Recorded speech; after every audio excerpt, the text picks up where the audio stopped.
Hello there and welcome back to the Science Sleepy Minds. Picture this. You're standing on a launch platform somewhere along the Florida coastline, and the air is thick with salt and jet fuel, and the kind of nervous electricity that makes the hairs on your arms stand at attention. Beneath your feet, a rocket taller than a 20-story building is vibrating with the quiet fury of controlled explosions waiting to happen. In a few hours, you will climb into a capsule roughly the size of a large walk-in closet, strap yourself to a chair, and leave Earth. Not for a weekend, not for a few months aboard the International Space Station.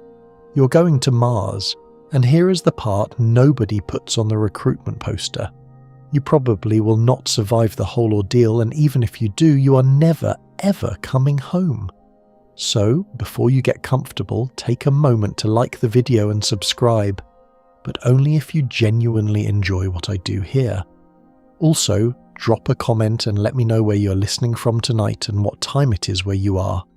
I always love reading those. Now, dim the lights, maybe turn on a fan for that soft background hum, and let's ease into tonight's journey together. So there you are, suited up, smelling recycled air through your helmet for what might be the 10 millionth breath you will take through a filtered system. The countdown begins. You've heard countdowns before in movies, in documentaries, maybe even standing in the visitor bleachers at Cape Canaveral with a pair of binoculars and a sunburn. But this one is different. This countdown has your name stitched into the mission patch.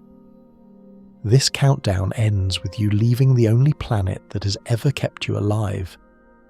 And as the numbers tick backward from 10, you realise something that every astronaut before you has whispered about, but no press conference has ever fully conveyed. The moment this rocket clears the tower, you're making a decision that cannot be reversed by any committee, any emergency protocol, or any amount of crying into a satellite phone. The history of human departure is laced with similar moments. When the Polynesian navigators set out across the Pacific roughly 3,000 years ago, they paddled beyond the sight of land with nothing but wave patterns and star paths to guide them. Historians still argue whether those voyages were planned migrations or desperate escapes from overpopulation and conflict. Either way, those sailors understood something you were about to learn firsthand. Leaving is not the hard part. The hard part is what your brain does in the silence after the shore disappears. You feel the engines ignite.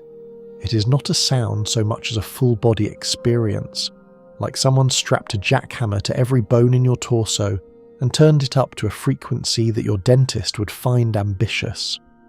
The G-forces press you into your seat, and for a few glorious and terrifying minutes, you weigh 3 times what you did at breakfast. Your cheeks pull back, your vision narrows, the instruments in front of you blur into a watercolour painting of numbers and warning lights, and somewhere beneath the roar and the shaking, a tiny, almost embarrassingly calm voice in your head says, "Well, this is it then." Here is a quirky little detail for you. During the Apollo missions, NASA discovered that astronauts' heart rates actually dropped during the final moments before launch. Not because they were relaxed, mind you, but because their bodies had essentially surrendered to the inevitability of what was about to happen.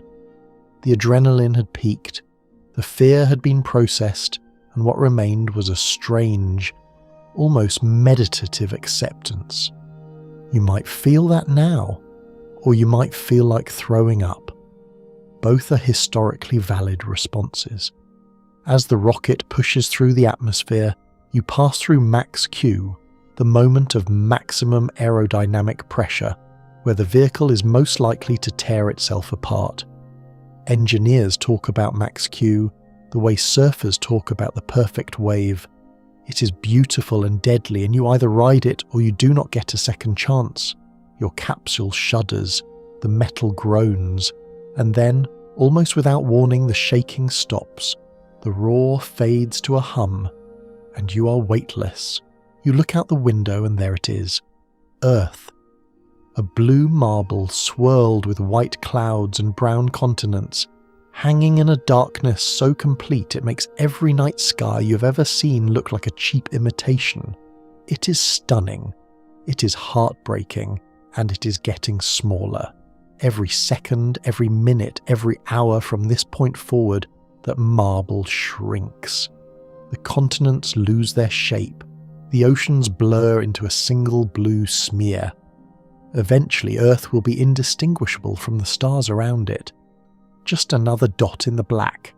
This is the moment the psychology of no return begins to settle in. NASA has studied this phenomenon extensively, drawing from the experiences of astronauts aboard the ISS, and before that, from the journals of explorers who ventured into the Arctic and Antarctic. They call it the overview effect when it is positive, that profound sense of unity and fragility that comes from seeing Earth from space. But there is a less discussed counterpart, the separation effect. This slow, creeping awareness that the world you know is no longer beneath your feet, it is behind you, and the distance between you and it is growing at roughly 11 kilometers per second. You think about the people you left behind, your family, your friends, that one neighbour who always waved too enthusiastically when you took out the trash. You think about the coffee shop where you used to sit on Sunday mornings, about the dog you had to leave with your sister, about the particular shade of orange the sky turned on autumn evenings in your hometown. These memories are going to become very important to you. They're going to become the wallpaper of your mind for the next 7 months, the emotional furniture in a room that is otherwise filled with nothing but metal walls and the hum of life support systems. And here is the thing nobody really talks about at the press conferences or the TED Talks or the inspirational montages set to dramatic orchestral music. The goodbye you said on that launch platform was not a see you later. It was a forever goodbye. Not because the mission plan says so in bold letters, but because the physics, the biology, the engineering, and the economics of interplanetary travel all quietly conspire to make your return essentially impossible.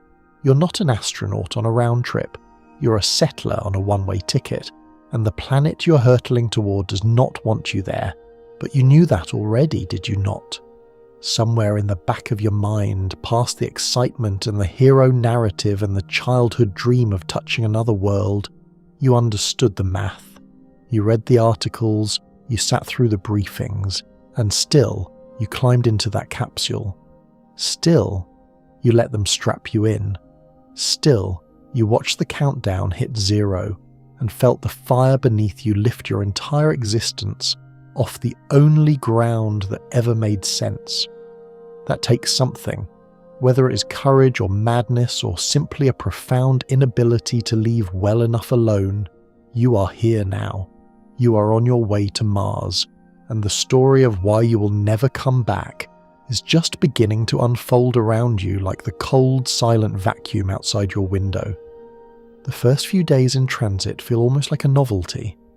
You float through the capsule with the clumsy grace of someone learning to swim in a pool filled with invisible water. Everything drifts. Your toothbrush, your food packets, the little droplets of coffee that escape your sealed mug and hover in the air like tiny brown planets. You catch yourself laughing at the absurdity of it, chasing a glob of peanut butter through the module like a cat batting at a fly. But the novelty fades. It always does. And what replaces it is a silence so vast and so unbroken that it begins to feel like a physical substance pressing against your eardrums.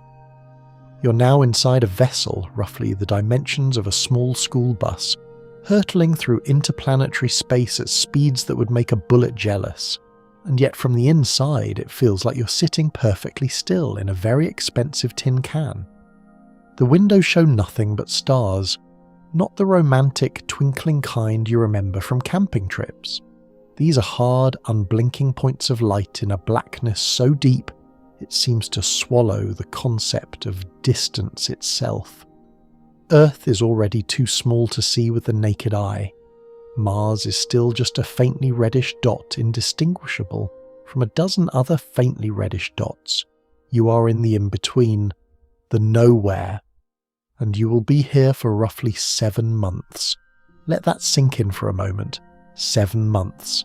That is longer than most people keep a gym membership. That is longer than some Hollywood marriages. The journey from Earth to Mars, depending on the orbital alignment, takes anywhere from 6 to 9 months. And during that time, you're essentially a very fragile biological organism, sealed inside a pressurized tube with no emergency exits, no roadside assistance, and no option to pull over and stretch your legs at a rest stop. The Mayflower crossing from England to the New World in 1620 took about 66 days, and the passengers arrived half-starved and riddled with scurvy. Your crossing is roughly 3 times longer, and instead of scurvy, you get to worry about your skeleton dissolving. That is not an exaggeration, by the way.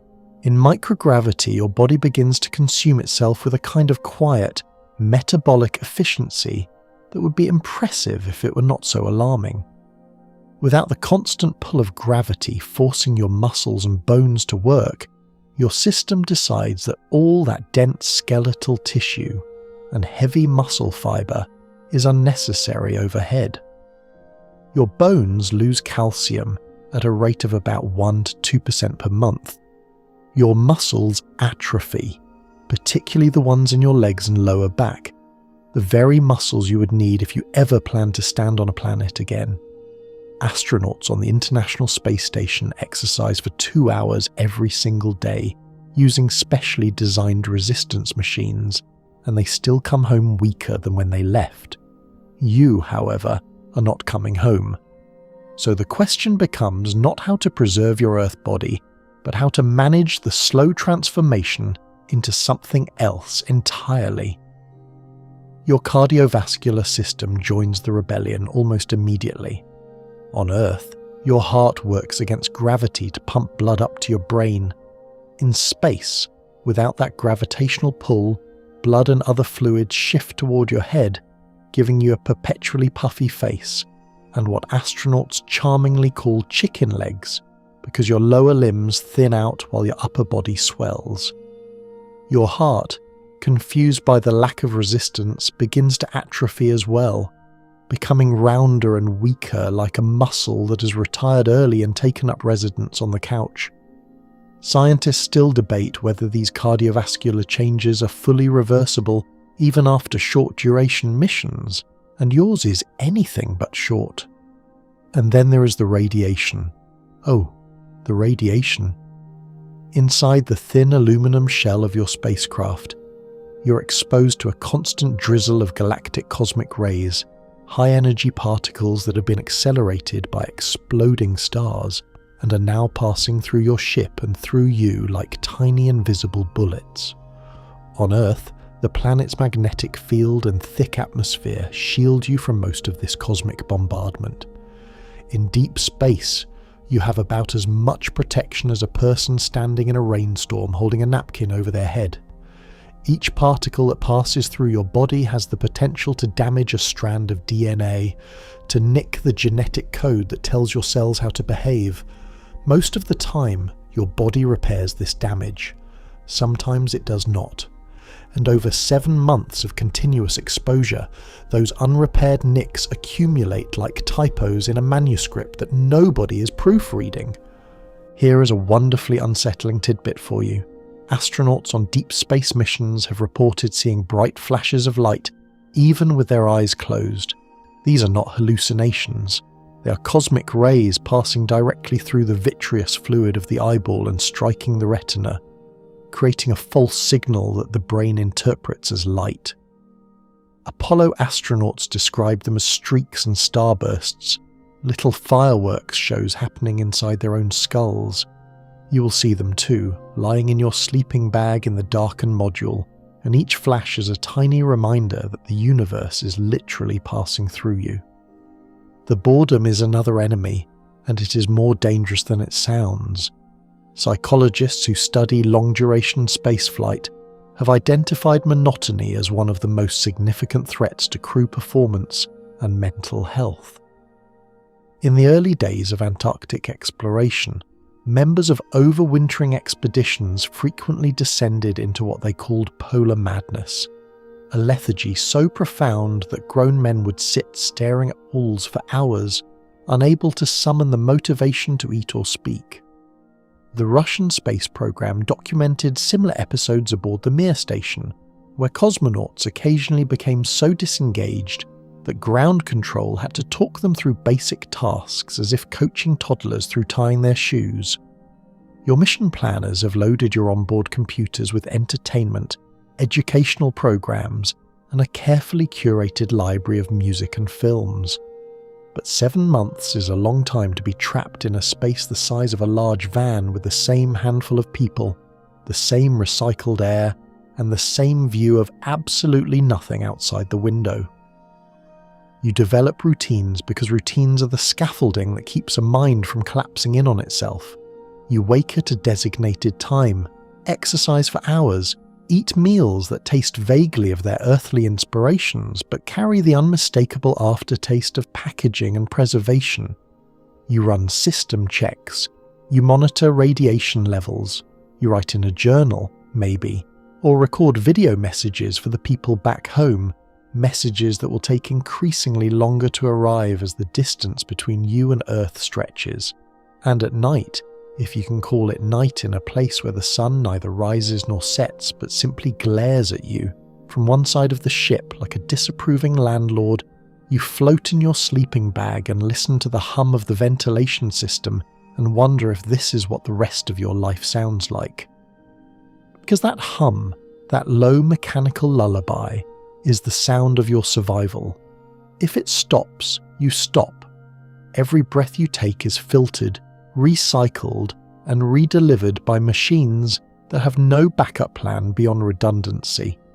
Every sip of water has been reclaimed from the humidity in the air and, yes, from your own processed urine, a fact that astronauts learn to stop thinking about remarkably quickly. You are a closed system now, a tiny bubble of Earth-like conditions drifting through a void that would kill you in about 15 seconds if it ever got inside. And yet, despite all of this, despite the bone loss and the radiation and the boredom and the recycled everything, you press on. Because Mars is out there, getting slightly less tiny in your window with each passing week. Somewhere around the 3rd month, the silence starts to feel different. It is no longer the absence of sound, but the presence of something heavier. Something that sits on your chest during the hours when the rest of the crew is asleep and the only company you have is the soft green glow of the instrument panels and your own increasingly unreliable thoughts. You've started talking to yourself, not in the dramatic movie madness way, but in the quiet, conversational way that a person talks to a pet or a houseplant. You narrate your actions, you comment on the taste of your breakfast, you whisper good night to no one in particular. And the strange part is, it helps. It fills the emptiness just enough to keep the walls from closing in. Your brain is changing. Not in the metaphorical, philosophical sense, although that is happening too. Your brain is physically, structurally, measurably changing. Research conducted on astronauts returning from 6-month stints aboard the International Space Station has revealed that microgravity causes the brain to shift upward within the skull, compressing the tissue against the top of the cranium. Cerebrospinal fluid redistributes in ways that increase intracranial pressure, and the ventricles, those fluid-filled chambers deep inside the brain, expand noticeably. Some astronauts have returned to Earth with measurably degraded vision, a condition NASA has rather clinically named spaceflight-associated neuroocular syndrome. The lenses of their eyes were physically deformed by the pressure changes inside their heads. You're now 3 months into a journey that will last more than twice as long as those ISS missions. And nobody knows exactly what 7 continuous months of this cranial pressure shift will do to the finer circuitry of your cognition. You notice small things at first. You lose a word mid-sentence, not a complex word, but something simple, like the name for the utensil you eat soup with. It is right there, hovering at the edge of your recall, and then it slips away like a fish darting out of your grip. You laugh it off the first few times, the crew jokes about it, space brain someone calls it, and the term sticks. But by the 4th month, the lapses become more frequent. You find yourself rereading the same paragraph of a maintenance manual 3 times before the meaning sinks in. You stare at a control panel you have operated 1,000 times in simulation and feel a flicker of unfamiliarity, as if someone rearranged the buttons while you were sleeping. Psychologists on Earth anticipated some of this. The history of isolated expeditions is littered with accounts of cognitive decline, and not just in space.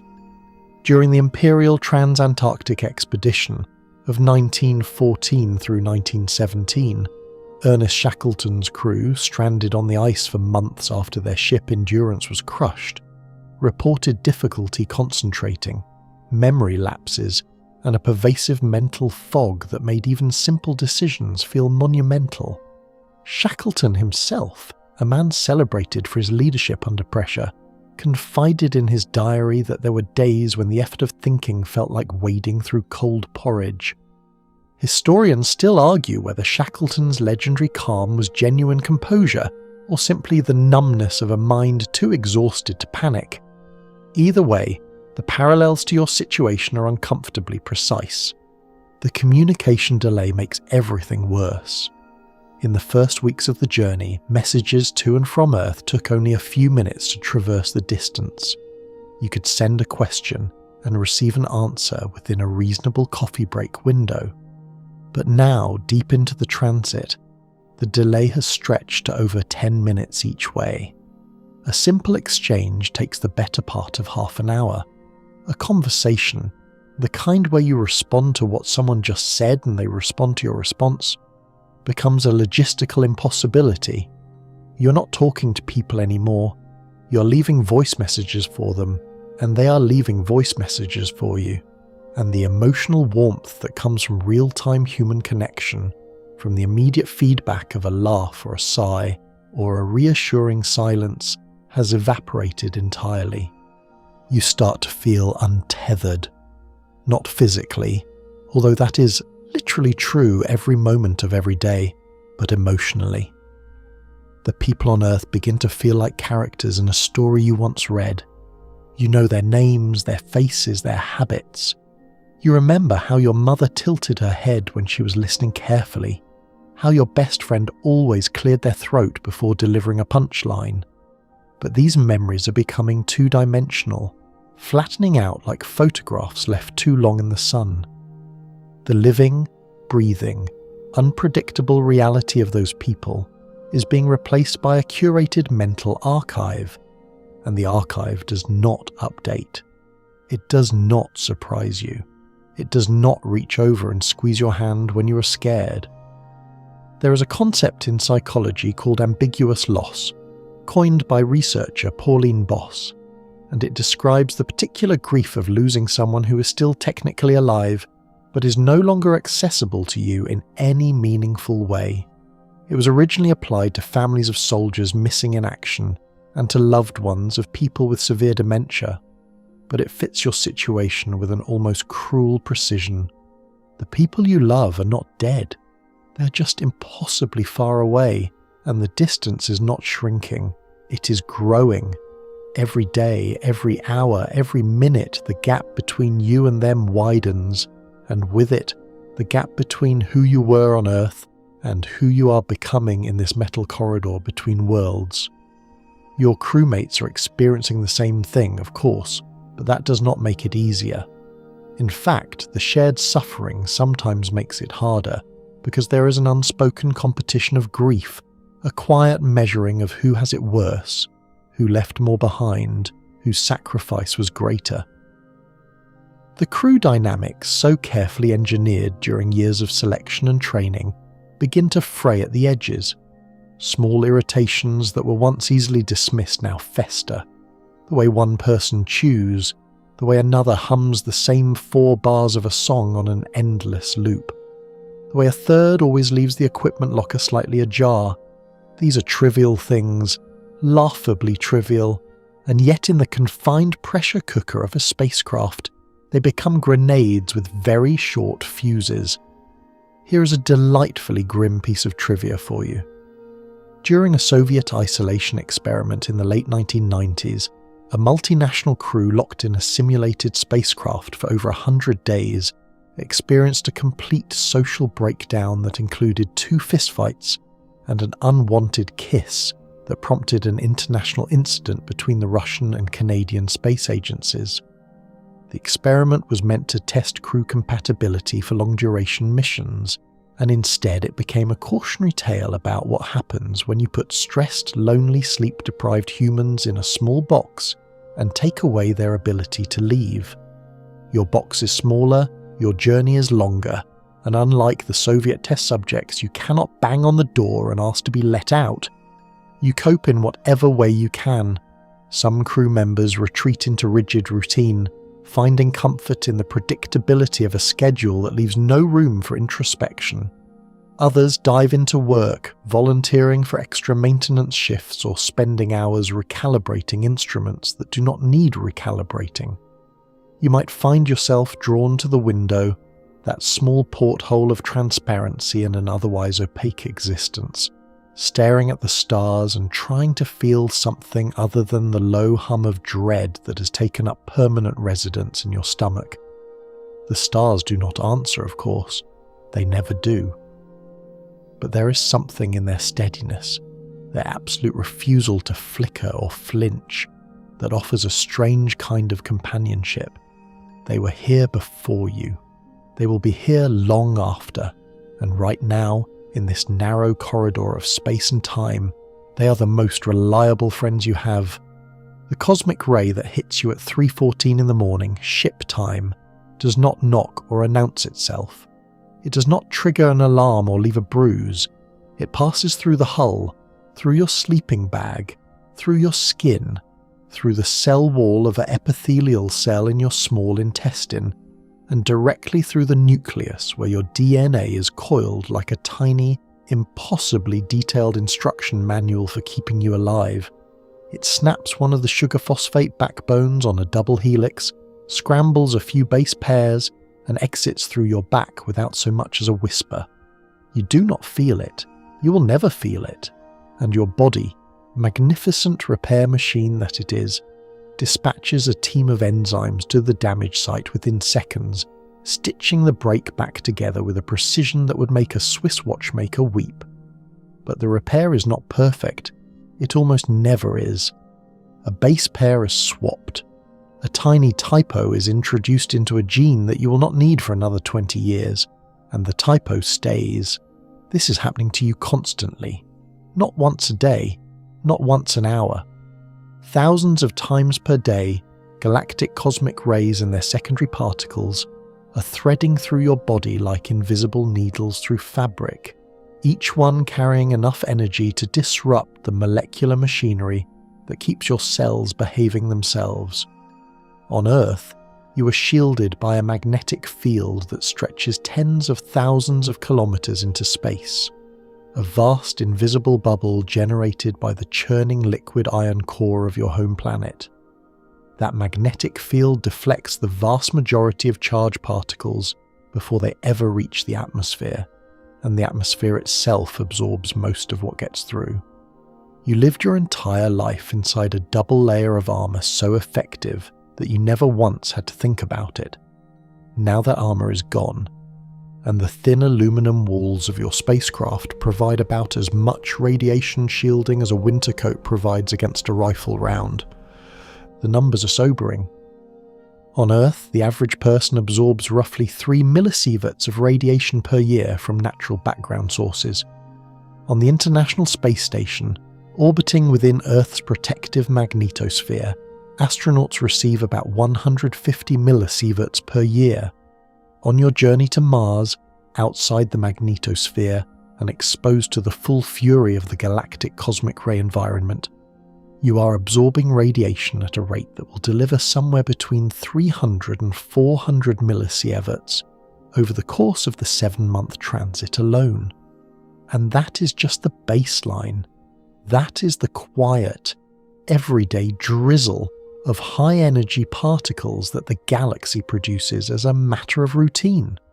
The real danger, the thing that keeps mission planners awake at night and makes radiation physicists reach for stronger coffee, is a solar particle event. The sun, that cheerful yellow circle you used to take for granted, is in fact a churning thermonuclear furnace with a temper. Periodically and somewhat unpredictably, it erupts in massive explosions called coronal mass ejections, hurling billions of tons of charged particles into space at speeds exceeding 1,000,000 kilometers per hour. On Earth, these events produce beautiful auroras and occasionally disrupt satellite communications. In deep space, they produce a wall of radiation that can deliver a lethal dose to an unshielded human in a matter of hours.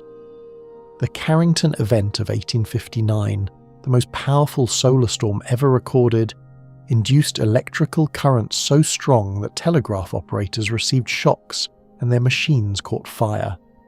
Historians still argue whether a Carrington-class event today would collapse modern civilization's power grid or merely inconvenience it severely.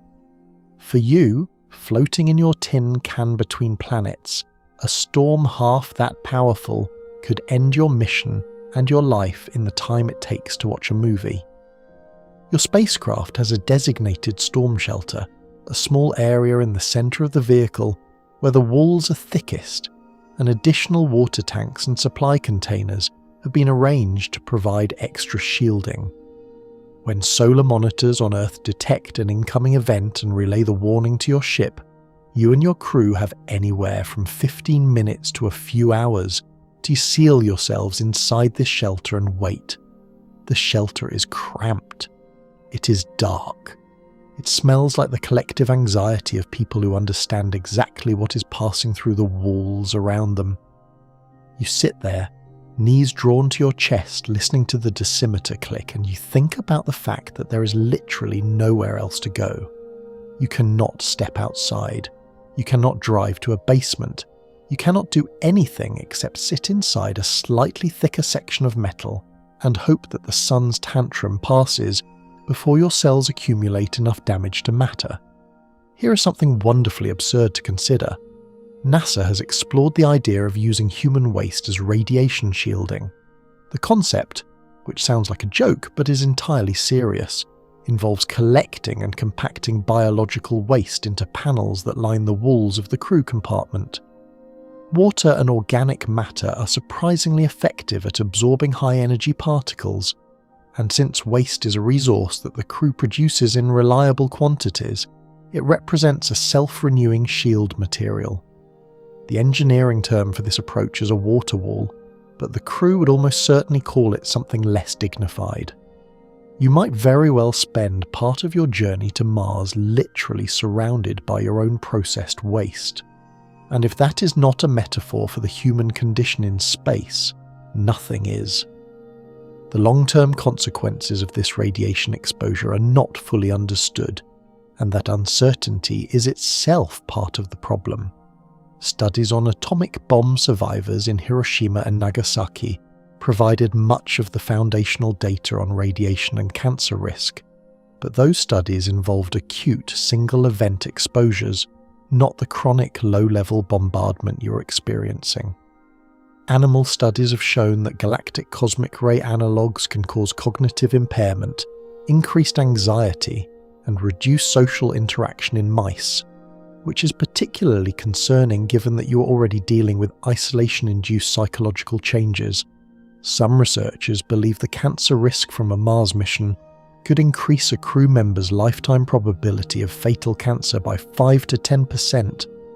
Others argue the risk is higher. A few optimists argue it might be lower. The honest answer is that nobody knows for certain, because nobody has ever done this before. You are the experiment, and the radiation does not stop when you land. Mars has no global magnetic field. It lost its magnetosphere roughly 4 billion years ago, when its iron core cooled and solidified, shutting down the dynamo that once generated a protective bubble similar to Earth's. Without that shield, the Martian surface is bathed in cosmic radiation at roughly 2.5 times the rate experienced on the International Space Station. The thin atmosphere, less than 1% the density of Earth's, provides minimal additional protection. Every day you spend on Mars, walking its rusty plains, digging in its toxic soil, staring at its butterscotch sky, you are accumulating dose. There is no season when it lets up. There is no building you can construct with local materials that will fully block it. There is only the slow, invisible, patient arithmetic of damaged cells and imperfect repairs, adding up over months and years like interest on a debt you never agreed to take on. You think about that cell in your small intestine, the one that took a hit while you were sleeping. It has already divided twice since then, passing the typo along to its daughter cells like a family heirloom nobody asked for. The planet fills your window now, and it does not look welcoming. It looks like a rusted cannonball suspended in black velvet, a world the colour of dried blood and old pennies, and you are falling toward it at a speed that would make your stomach lurch if artificial gravity existed on this ship, to give your stomach a frame of reference. After 7 months of emptiness, of staring at nothing, of watching the walls and counting ceiling panels, you might expect the sight of a destination to bring relief. Instead, it brings a very specific flavour of terror. Because getting to Mars was the easy part. Landing on it is where the real gambling begins. The Martian atmosphere is a trickster. It exists just enough to cause problems and not nearly enough to solve them. At roughly 1% the density of Earth's atmosphere, it is too thin to slow a heavy spacecraft using parachutes alone, but thick enough to generate searing heat during entry. This awkward middle ground has haunted every mission ever sent to the Martian surface. Engineers call it the 7 minutes of terror, and they are not being dramatic for the cameras. From the moment your vehicle hits the top of the Martian atmosphere to the moment it either lands safely or becomes a new crater, approximately 7 minutes elapse. During those 7 minutes, you will decelerate from roughly 20,000 kilometers per hour to 0. You will experience temperatures on the heat shield exceeding 1,500 degrees Celsius, and because of the communication delay, nobody on Earth can help you. By the time Mission Control receives the signal that you have begun your descent, you will already be on the surface or buried in it. Every decision, every correction, every response to the unexpected is handled by the onboard computer. You're a passenger in a falling machine piloted by software. The historical track record is not encouraging. Roughly half of all missions ever sent to Mars have failed, and a significant portion of those failures occurred during landing. The Soviet Mars program of the 1960s and 70s was a graveyard of ambitious landers that either crashed, lost communication, or in one memorably tragic case, succeeded in landing only to transmit a single partial image before dying 15 seconds later. That was Mars 3 in 1971, and historians still argue whether the garbled image it returned showed the Martian surface or simply the inside of a dust storm that tore the lander apart moments after touchdown. The Americans fared better, but not without scars. The Mars Polar Lander in 1999 almost certainly crashed because its software misinterpreted the jolt of its landing legs, deploying as evidence of contact with the ground, and shut off the engines 40 meters above the surface. 40 meters! That is the height of a modest apartment building. The lander was never heard from again. Your vehicle is far larger and heavier than any of those robotic probes. You're not delivering a 300-kilogram rover. You're delivering a crew habitat, supplies, equipment, and several living human beings who would very much prefer not to become part of the Martian geology. The parachutes help, but they can only do so much in that threadbare atmosphere. The real work of slowing down falls to retro rockets, engines that fire downward with enough force to counteract your remaining velocity and lower you gently to the surface. The margin for error is approximately none. If the engines ignite a half second late, you hit the ground too hard. If a fuel line clogs, you hit the ground much too hard. If a sensor misreads your altitude by even a few meters, the computer makes the wrong call and you become a very expensive debris field. Here is a cheerful detail to sit with. NASA engineers have calculated that landing a human-rated vehicle on Mars requires what they call a supersonic retropropulsion maneuver, essentially firing your engines while you're still moving faster than the speed of sound through the Martian air. This technique has never been fully tested on Mars. It has been tested on Earth by commercial rocket companies landing their boosters on drone ships in the ocean, and those tests, while increasingly successful, still produce the occasional spectacular fireball. You're betting your life on a technique that has a good but imperfect track record on a different planet, with a different atmosphere and different gravity. The engineering confidence is high, but high is not certain, and in this context the distance between high and certain is measured in human lives. You feel the first shudder as the heat shield meets the upper atmosphere. It is a gentle vibration at first, almost soothing, like the hum of a car on a smooth highway. Then it builds. The capsule begins to shake, then rattle, then roar. The windows glow orange. The temperature readings on the heat shield climb in a steady, terrifying march toward numbers that your brain refuses to associate with your own survival.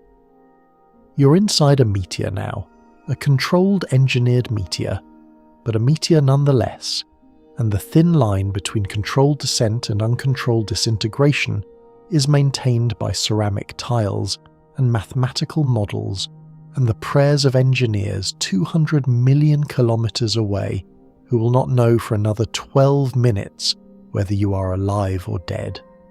The parachutes deploy with a bang that sounds like a cannon going off directly above your head. The sudden deceleration slams you forward against your restraints.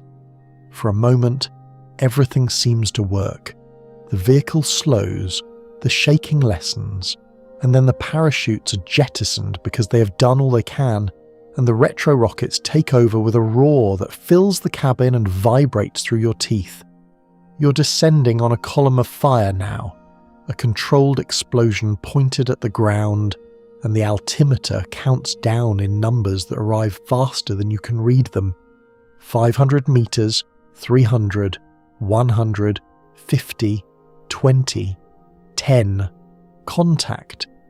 The vehicle settles, the engines cut, and for a moment, the silence that follows is the most profound silence you have ever experienced, more total than the silence of deep space because this silence has weight to it. The weight of a world pressing against the landing struts beneath you. You are on Mars, you are alive, and through the small, dust-streaked window to your left you can see it. A flat, rust-coloured plain stretching to a horizon that looks uncomfortably close, under a sky the colour of butterscotch pudding. No trees, no water, no movement of any kind, just rock and dust and the faint pink haze of an atmosphere that is trying very hard to kill you. You made it, but remember that the landing was the easy part of staying. Everything that comes next is harder.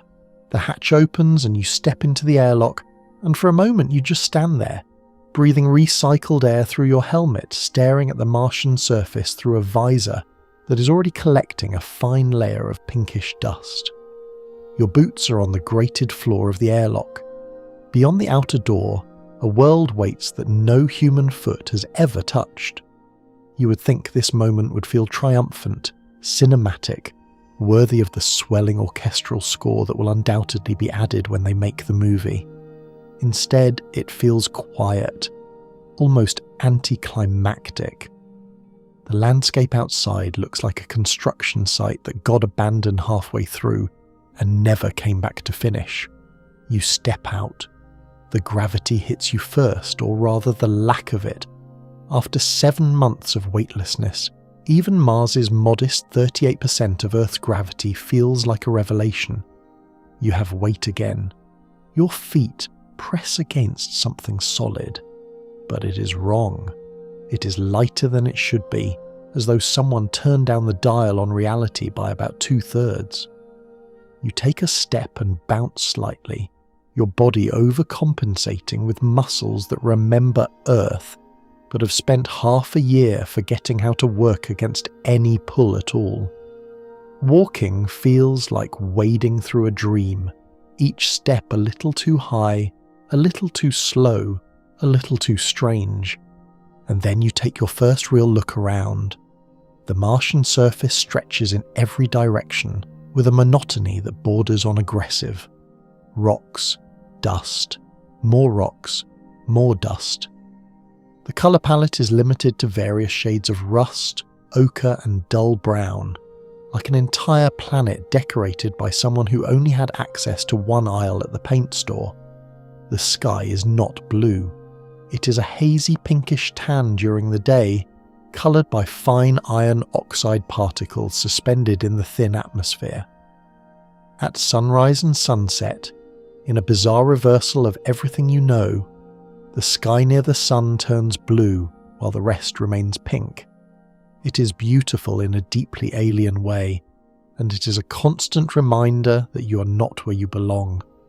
The air outside your suit is 95% carbon dioxide with traces of nitrogen and argon, and almost no oxygen whatsoever.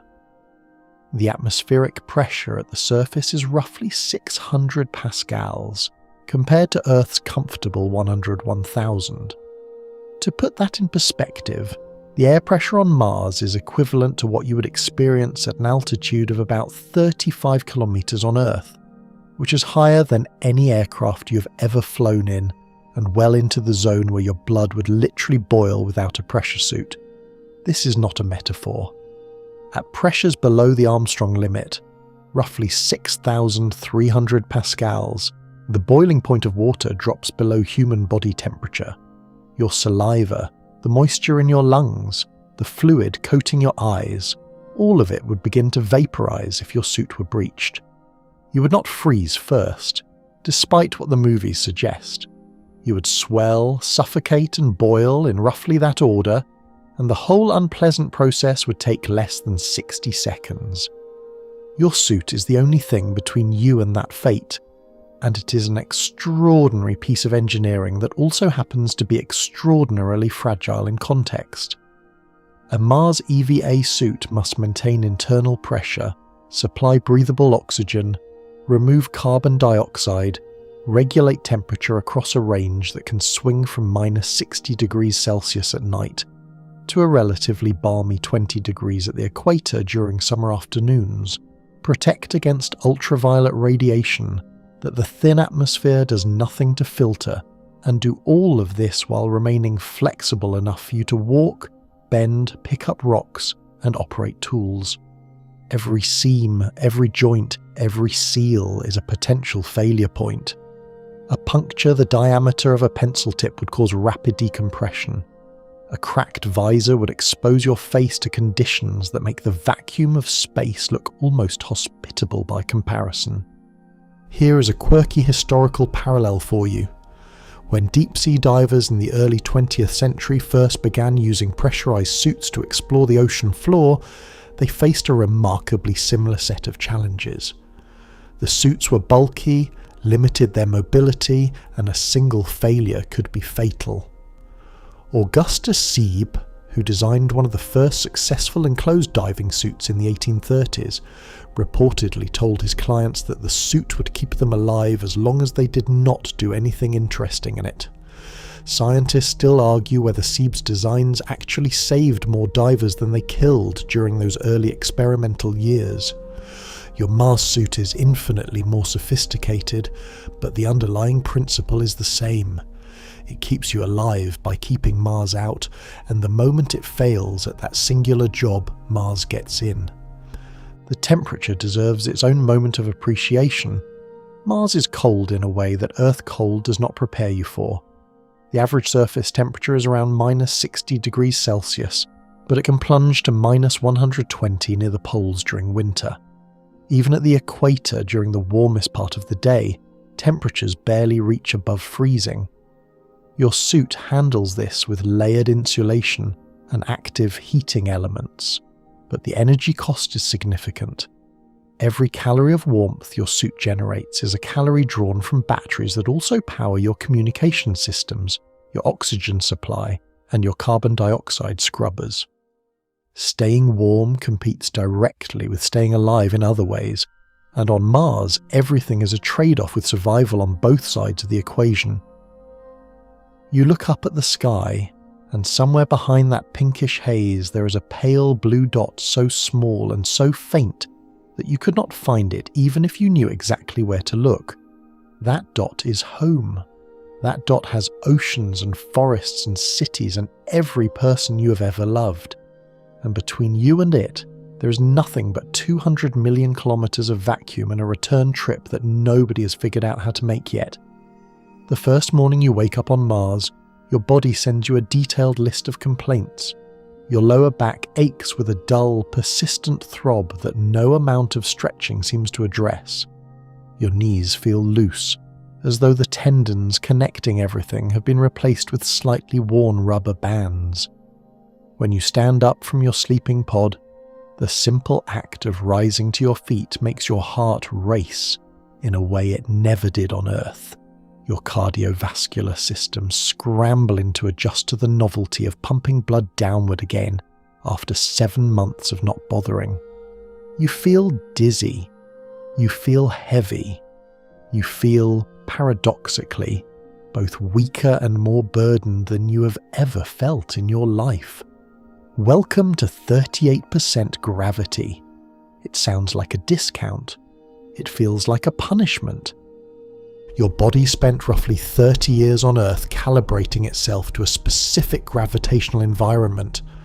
Every muscle fibre, every bone density measurement, every fluid distribution pattern in your circulatory system was tuned to the steady 1G pull of a planet with the mass to hold you properly. Then you spent 7 months in zero gravity, during which your body enthusiastically dismantled many of those carefully calibrated systems because they seemed unnecessary. And now you are asking that same body to function in a gravitational field that is neither what it was built for nor what it has most recently adapted to. You are asking it to work in a strange middle ground, a gravitational uncanny valley where everything feels almost right but subtly, persistently wrong. The bone loss is the quietest and most dangerous of the changes. During your transit, you lost roughly 1 to 2% of your bone mineral density per month, primarily in your weight-bearing bones, your hips, your spine, your legs. That is a total loss of 7 to 14% over the journey, which puts you in the range of moderate osteoporosis, a condition that on Earth typically affects people decades older than you. On Mars, the reduced gravity means your bones bear less load than they would on Earth, which sounds like a relief until you realise that it also means the stimulus for bone rebuilding is reduced. Your skeleton will not recover to its pre-flight density. It will stabilise at some new, lower equilibrium appropriate for Martian gravity, and that equilibrium will leave your bones more brittle, more vulnerable to fracture, and fundamentally less capable of supporting you in any stronger gravitational field. If you were to return to Earth right now, which you cannot, the simple act of walking could fracture your hip. Your muscles tell a similar story. The large anti-gravity muscles, your calves, your quadriceps, the paraspinal muscles that keep you upright, have atrophied significantly during transit despite the exercise regimen you followed religiously. On Mars, they will rebuild to some degree, driven by the partial gravity, but they will rebuild to Martian specifications, not Earth specifications. Your heart, that tireless pump that has been gradually weakening in microgravity, will recalibrate to the demands of pushing blood through a body that weighs roughly a third of what it used to.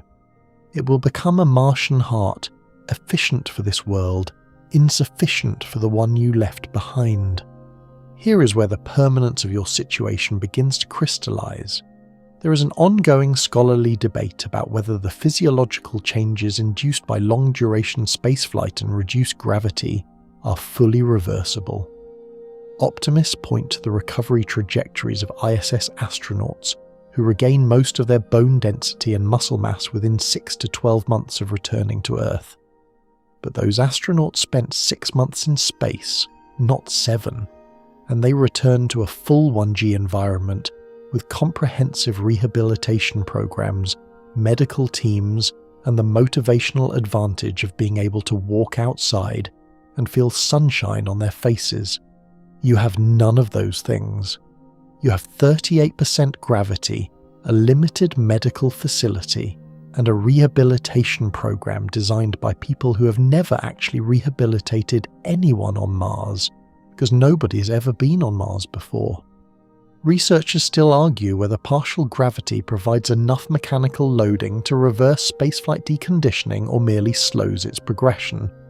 You're going to find out the answer with your own skeleton. The cardiovascular effects are particularly insidious. On Earth, standing up requires your heart and blood vessels to rapidly adjust to prevent blood from pooling in your legs. This reflex, called the baroreflex, is finely tuned by a lifetime of practice in 1G. In microgravity, the baroreflex weakens because there is no pooling to counteract. On Mars, the partial gravity reintroduces some pooling, but not enough to fully retrain the reflex. The result is orthostatic intolerance, a fancy term for the experience of feeling lightheaded or faint when you stand up too quickly. Astronauts returning from the ISS frequently cannot stand for more than a few minutes without assistance. You can stand on Mars, but the margin between standing comfortably and passing out is thinner than you would like, especially in the early weeks. A delightfully strange detail from the history of gravitational medicine is that NASA once considered centrifuges as a countermeasure for spaceflight deconditioning. The idea was to install a short-radius centrifuge aboard the spacecraft that astronauts could ride like a very unpleasant carnival attraction, spinning fast enough to simulate gravity for brief periods each day. The concept was technically sound, but practically nightmarish. Test subjects reported severe motion sickness, disorientation, and what one participant memorably described as the feeling of being wrung out like a wet towel. The centrifuge program was shelved, though some researchers continue to advocate for it with the quiet persistence of people who know they are right, but cannot yet prove it satisfactorily. Your body is adapting. That is what bodies do. Every day on Mars, your physiology inches further from its Earth baseline and closer to something new, something that has never existed before. A human body shaped by Martian gravity. Your bones are thinning to Martian specifications. Your muscles are remodeling to Martian demands. Your heart is learning to pump at a Martian rhythm. And with each passing week, the version of you that could survive on Earth becomes a little more theoretical, a little more distant, like a language you once spoke fluently but now struggle to recall.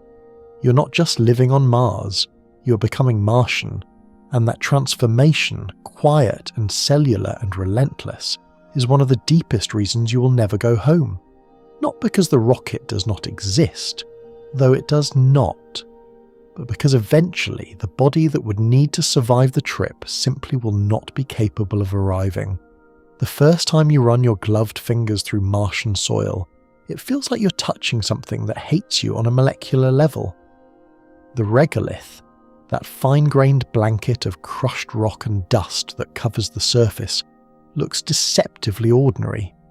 It resembles the reddish dirt you might find in parts of Arizona or the Australian outback, the kind of earth that stains your sneakers and gets under your fingernails during a hike. But Martian regolith is not dirt. Dirt, real Earth dirt, is alive.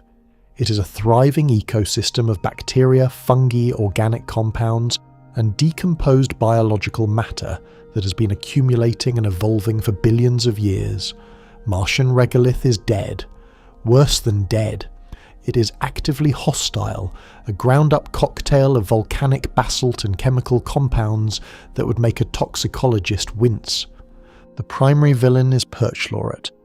Martian soil contains concentrations of perchlorate salts ranging from roughly 0.5% to over 1% by weight, which does not sound like much until you learn what perchlorates do to the human body.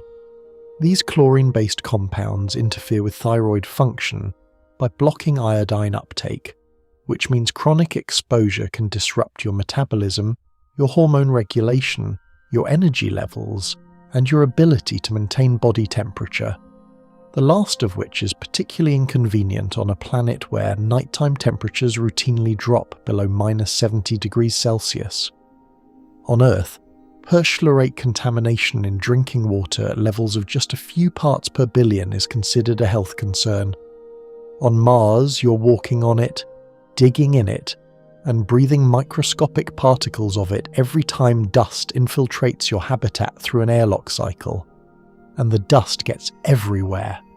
Remember the trouble Apollo astronauts had with lunar dust?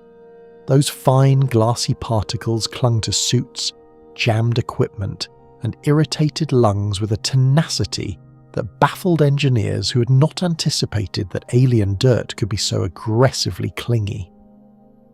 Martian dust is finer still, with particles small enough to penetrate deep into lung tissue if inhaled, and unlike lunar dust, it carries that perchlorate payload along with it. Every grain is a tiny chemical weapon.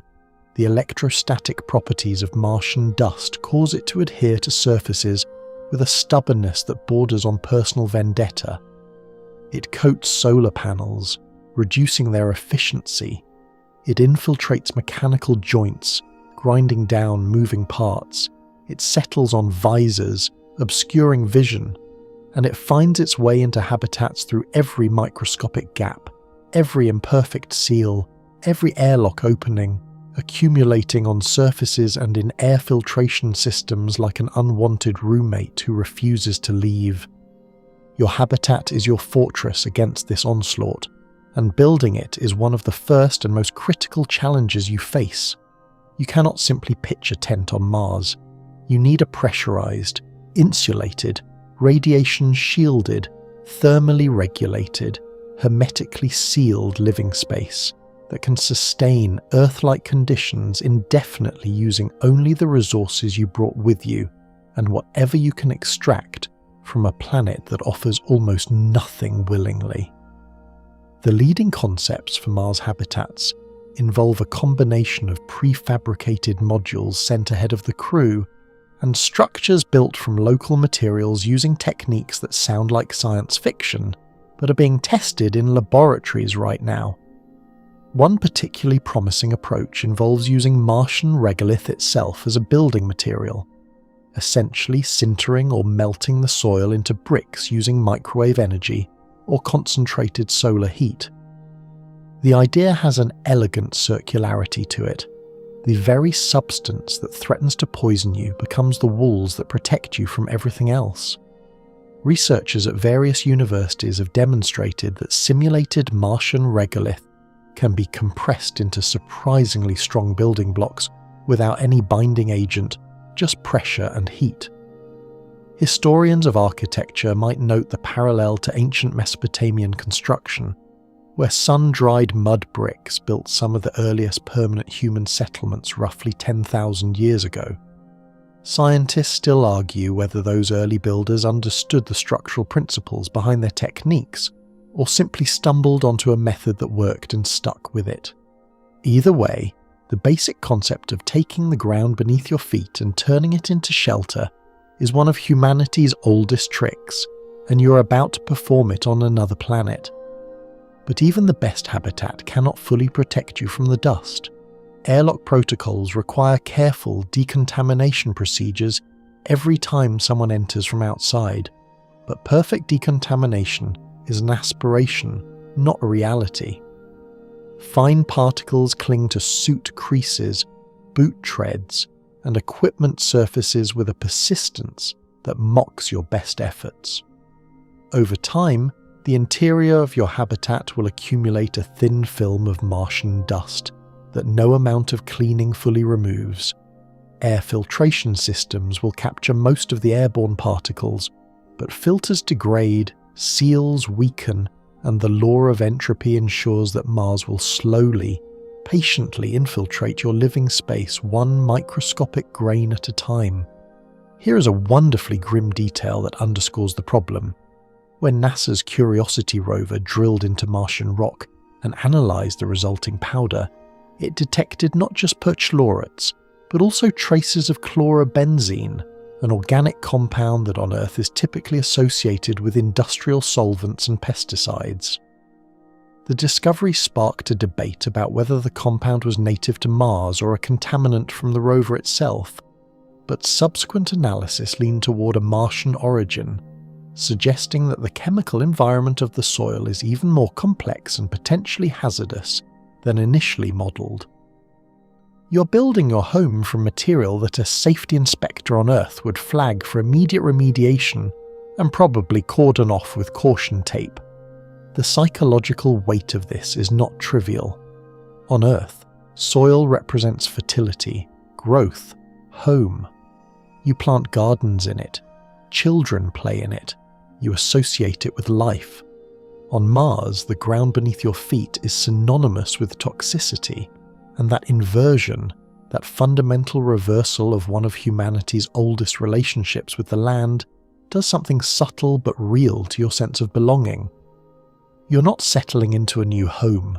You're occupying hostile territory under a permanent truce that the territory never actually agreed to. The first time you feel genuinely hungry on Mars, not the scheduled mealtime hunger of a routine, but the deep, gnawing, almost angry hunger of a body that is not getting enough, you realise that food is going to be the quiet crisis that nobody put on the mission poster. The supplies you brought from Earth are finite, carefully calculated, vacuum sealed, nutritionally optimised, and finite.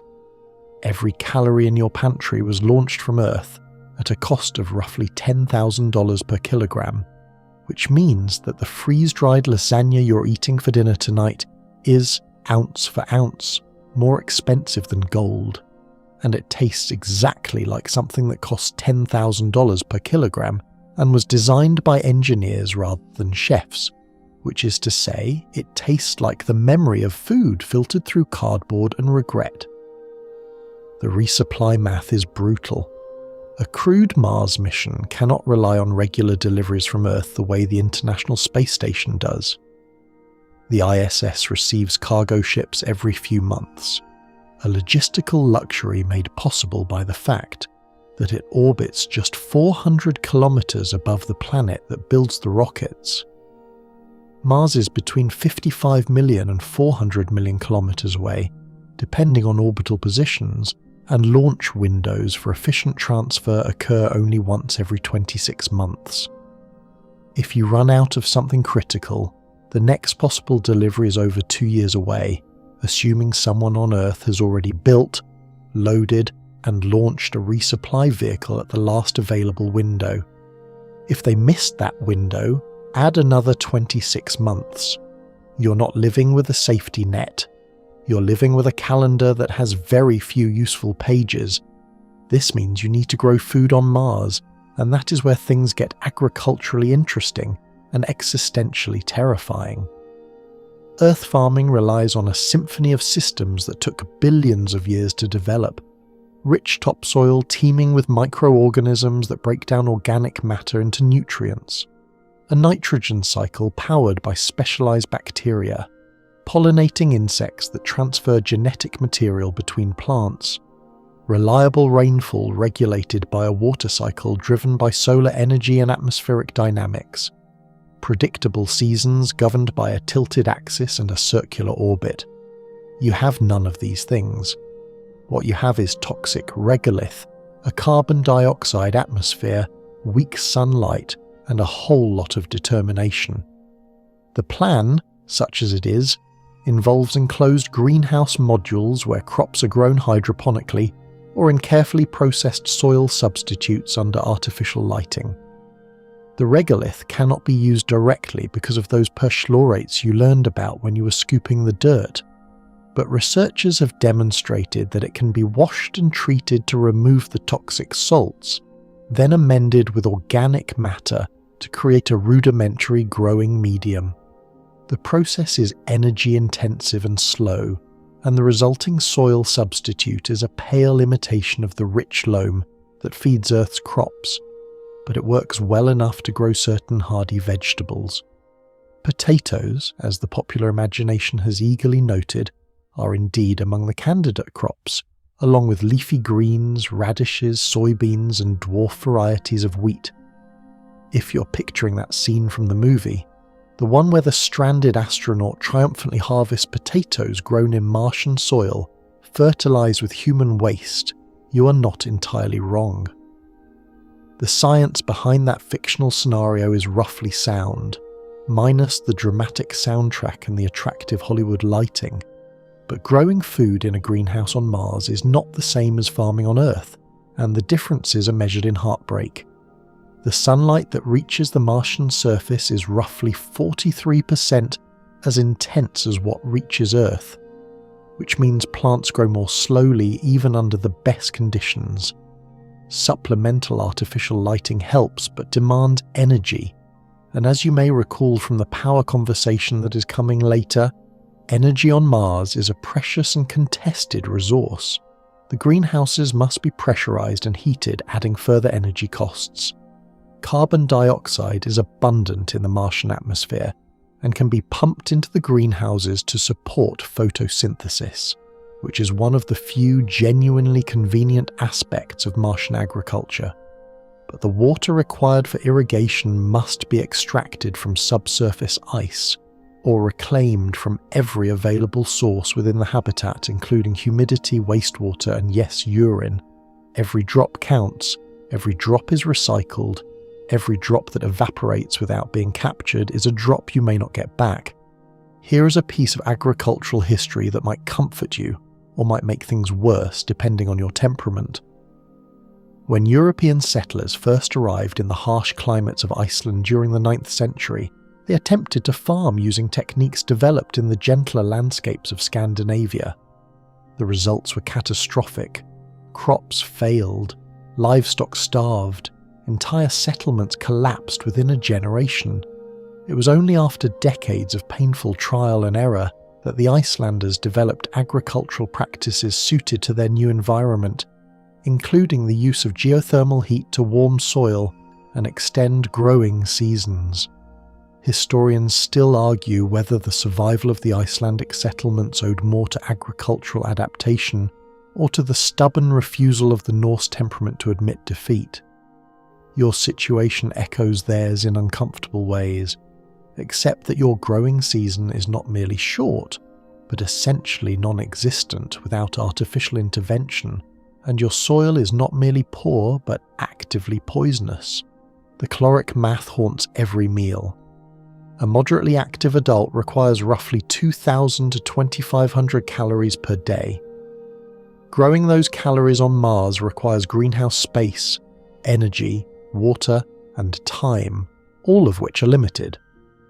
Current estimates suggest that feeding a single person on Mars through local agriculture alone would require between 40 and 50 square meters of growing area, continuous lighting, and a perfectly maintained closed-loop water system with zero significant losses. Scaling that to a crew of 6 or more means hundreds of square meters of pressurized greenhouse, a prospect that makes habitat engineers reach for antacids. For the foreseeable future, Martian colonists will subsist on a combination of Earth-supplied rations and locally grown supplements, a diet that is nutritionally adequate but monotonous, limited, and haunted by the constant awareness that the supply line from Earth is not a pipeline, but a trickle governed by orbital mechanics and budgetary politics.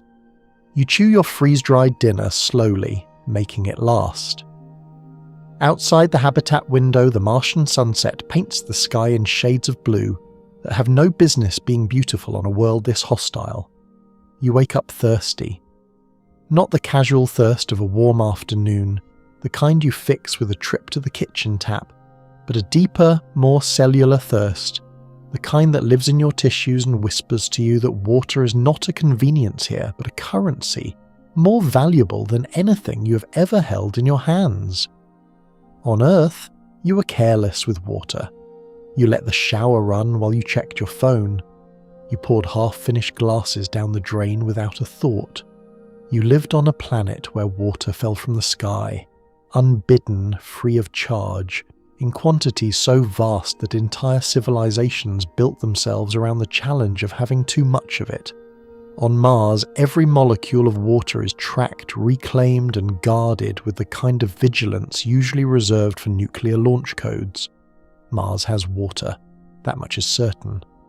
Orbital surveys and surface missions have confirmed the presence of substantial water ice deposits beneath the Martian surface, particularly near the poles and in certain mid-latitude regions. The Phoenix lander, which touched down near the Martian Arctic in 2008, literally scraped water ice from just a few centimetres below the surface, watching it sublimate into the thin atmosphere over the course of several days. More recently, radar instruments aboard orbiting spacecraft have detected what appear to be vast sheets of subsurface ice, some potentially hundreds of meters thick, buried beneath layers of regolith and rock. Mars is not a dry world in the absolute sense. It is a world where the water is locked away, frozen and buried, like savings hidden under a mattress by a planet that does not trust banks. Getting to that water is the challenge. Extracting subsurface ice requires drilling or excavation equipment, energy to power it, and processing infrastructure to melt, purify and store the resulting liquid. The ice is contaminated with regolith particles and those ever-present perchlorates, so it cannot simply be melted and consumed. It must be filtered, chemically treated, and tested before it is safe for human use. The energy cost of this extraction is significant, and on a planet where every watt of power is contested, dedicating energy to water mining means taking it from somewhere else. Heating, lighting, food production, communications, life support, and water extraction all compete for the same limited energy budget, and the negotiations between these priorities are less like planning sessions and more like triage. The quantities involved are sobering. A single human needs roughly 2 to 3 litres of drinking water per day, but total water usage, including food preparation, hygiene, medical needs, and agricultural irrigation, pushes that number to something closer to 50 litres per day when you account for all the systems that depend on water to function. For a crew of 6, that is 300 litres per day, roughly 80 gallons, every single day, forever. Your habitat's water recycling system is designed to recover upward of 90% of all water used, passing it through filtration and purification stages that transform wastewater back into potable supply. The technology is proven. Astronauts on the International Space Station have been drinking recycled water for years, and the running joke is that yesterday's coffee becomes today's coffee with impressive efficiency.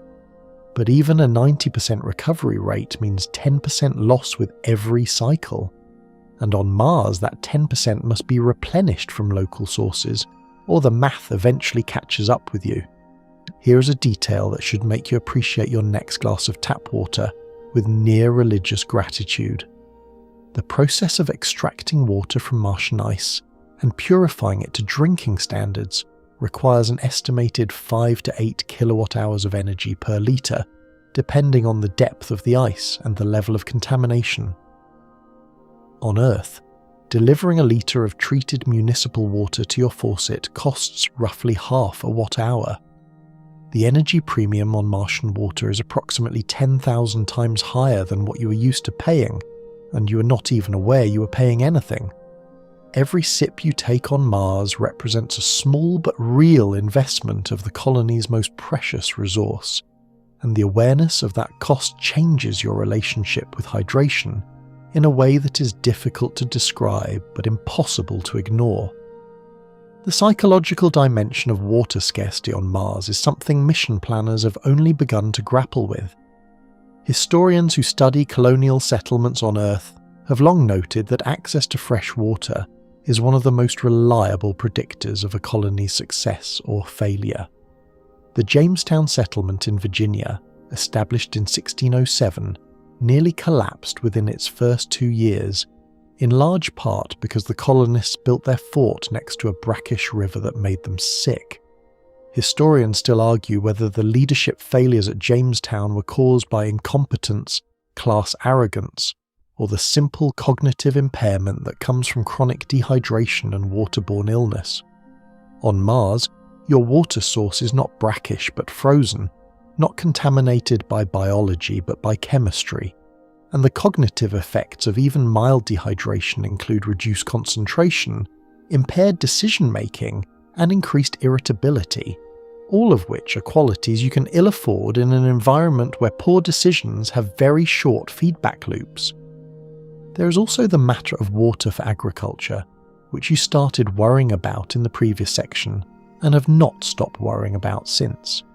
Your greenhouse crops need water, and they need it consistently. Plants are not patient about drought. A few days without adequate irrigation, and your potato crop wilts, your lettuce bolts, your carefully cultivated food supply takes a hit that cannot be undone by apology or over time.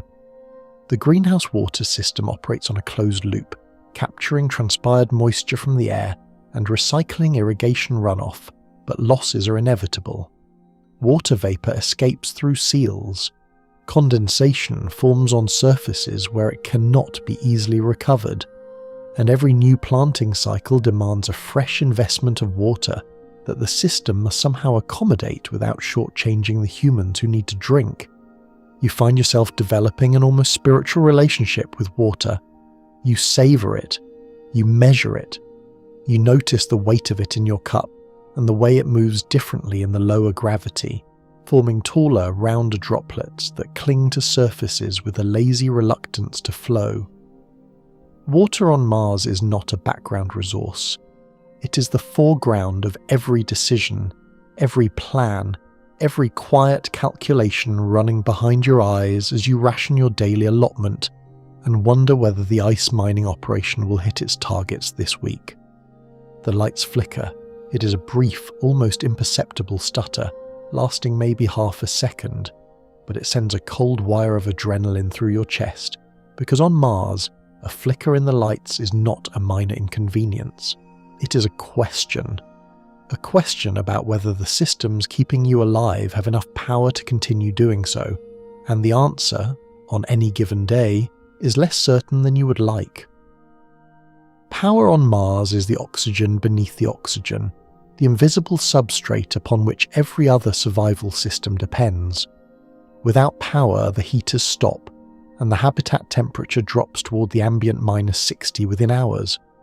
Without power, the air recyclers shut down, and carbon dioxide accumulates to lethal concentrations. Without power, the water extraction freezes, the greenhouse lights die, and your food supply begins a slow countdown to nothing. Everything you need to survive requires energy, and energy on Mars is scarce, unreliable, and bitterly contested. The obvious choice for Martian power generation is solar. The sun shines on Mars just as it shines on Earth, and photovoltaic panels are lightweight, reliable, and well understood. The problem is that the sun shines on Mars with considerably less enthusiasm than it shines on Earth. Mars orbits roughly 50% farther from the sun, which means the solar energy reaching its surface is only about 43% of what reaches Earth's surface. On a clear day at the Martian equator, you might harvest enough sunlight to run your basic systems with some margin for comfort. But Mars does not specialize in clear days.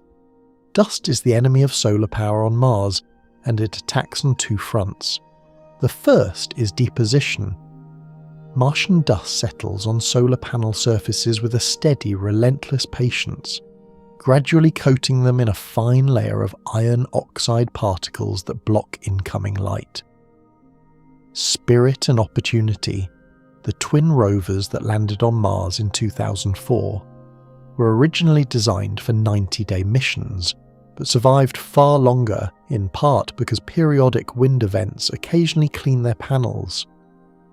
opportunity lasted nearly 15 years before a global dust storm finally choked its panels so thoroughly that the rover could not generate enough power to maintain its heating systems and froze to death. You read that correctly. A robot that survived 15 years on Mars was ultimately killed by dust. Your solar panels face the same threat, and while you can send crew members out to clean them manually, every cleaning excursion costs time, suit wear, and exposure to that perchlorate-laden regolith you have been trying to avoid. The second front is atmospheric.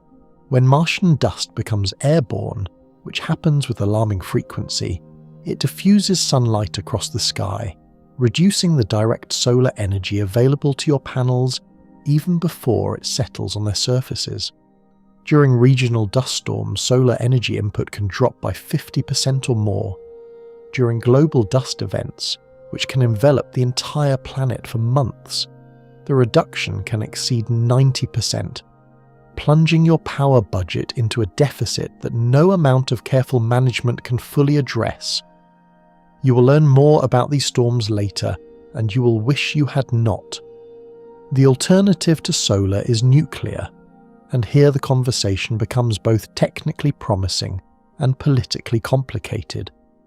A small nuclear fission reactor, similar in concept to the kilopower systems NASA has been developing and testing, could provide a steady, weather-independent, dust-immune source of electricity for a Martian habitat. A single 10-kilowatt reactor would produce enough power to sustain basic life support systems for a small crew indefinitely, and multiple units could be combined to meet the larger demands of food production, water extraction, and propellant manufacturing. The technology exists. The physics is well understood. Historians of nuclear energy might point out that the first experimental nuclear reactor, Enrico Fermi's Chicago Pile 1, achieved a sustained chain reaction in 1942 under the bleachers of a university squash court, which suggests that nuclear power is perfectly comfortable operating in unlikely locations.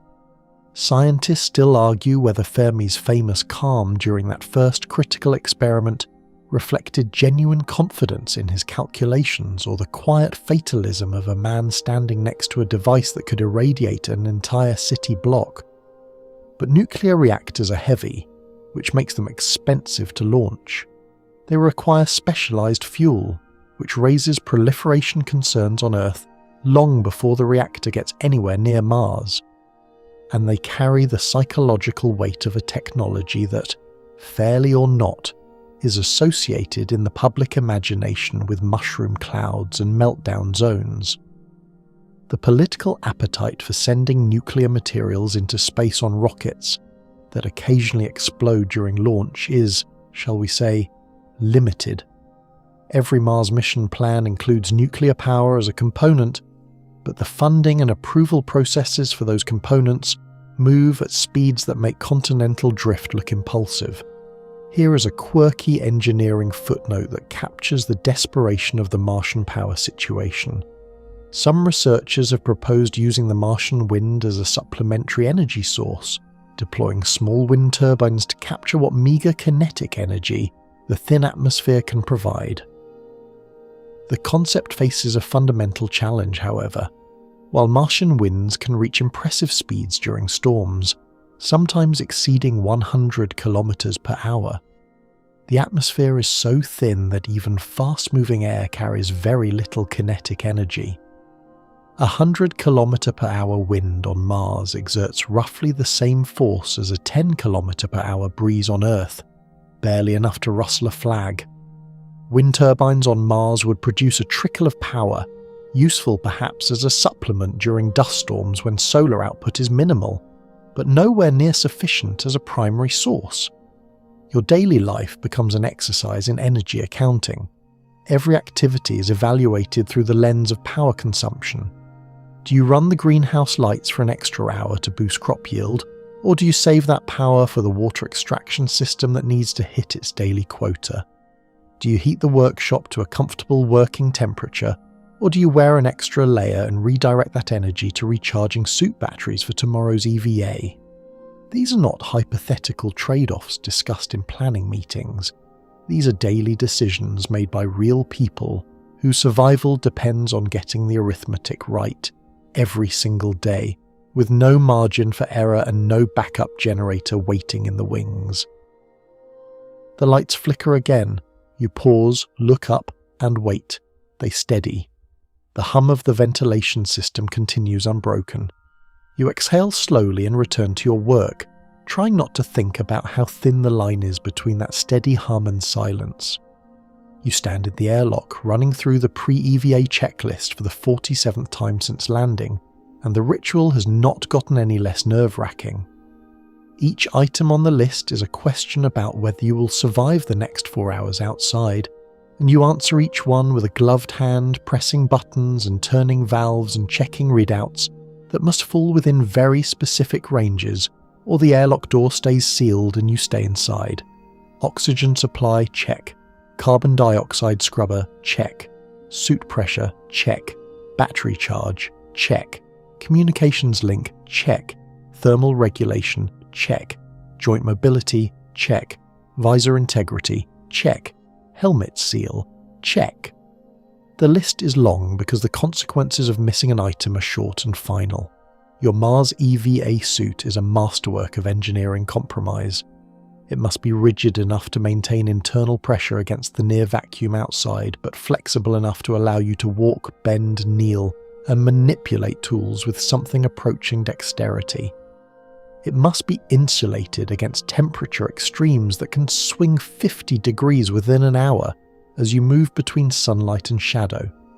It must protect against ultraviolet radiation that the thin atmosphere does nothing to filter, and it must resist abrasion from the fine, clinging, chemically aggressive dust that coats every surface on this planet. It must carry its own atmosphere, its own heating system, its own communication array, and enough battery power to sustain all of these systems for the duration of your outing, plus a safety margin that accounts for the possibility that things will take longer than planned, which on Mars they almost always do. The suit weighs roughly 50 kilograms on Earth, which translates to about 19 kilograms in Martian gravity, and that sounds manageable until you realize you're wearing it for hours while performing physical labor in an environment where fatigue carries consequences that go beyond sore muscles.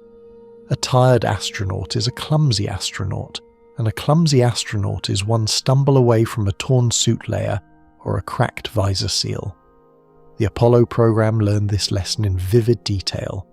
Astronauts on lunar EVAs reported that the suit severely limited their range of motion, caused hand fatigue that left their fingers cramping and nearly immobile, and generated enough internal heat during exertion that visor fogging became a recurring hazard.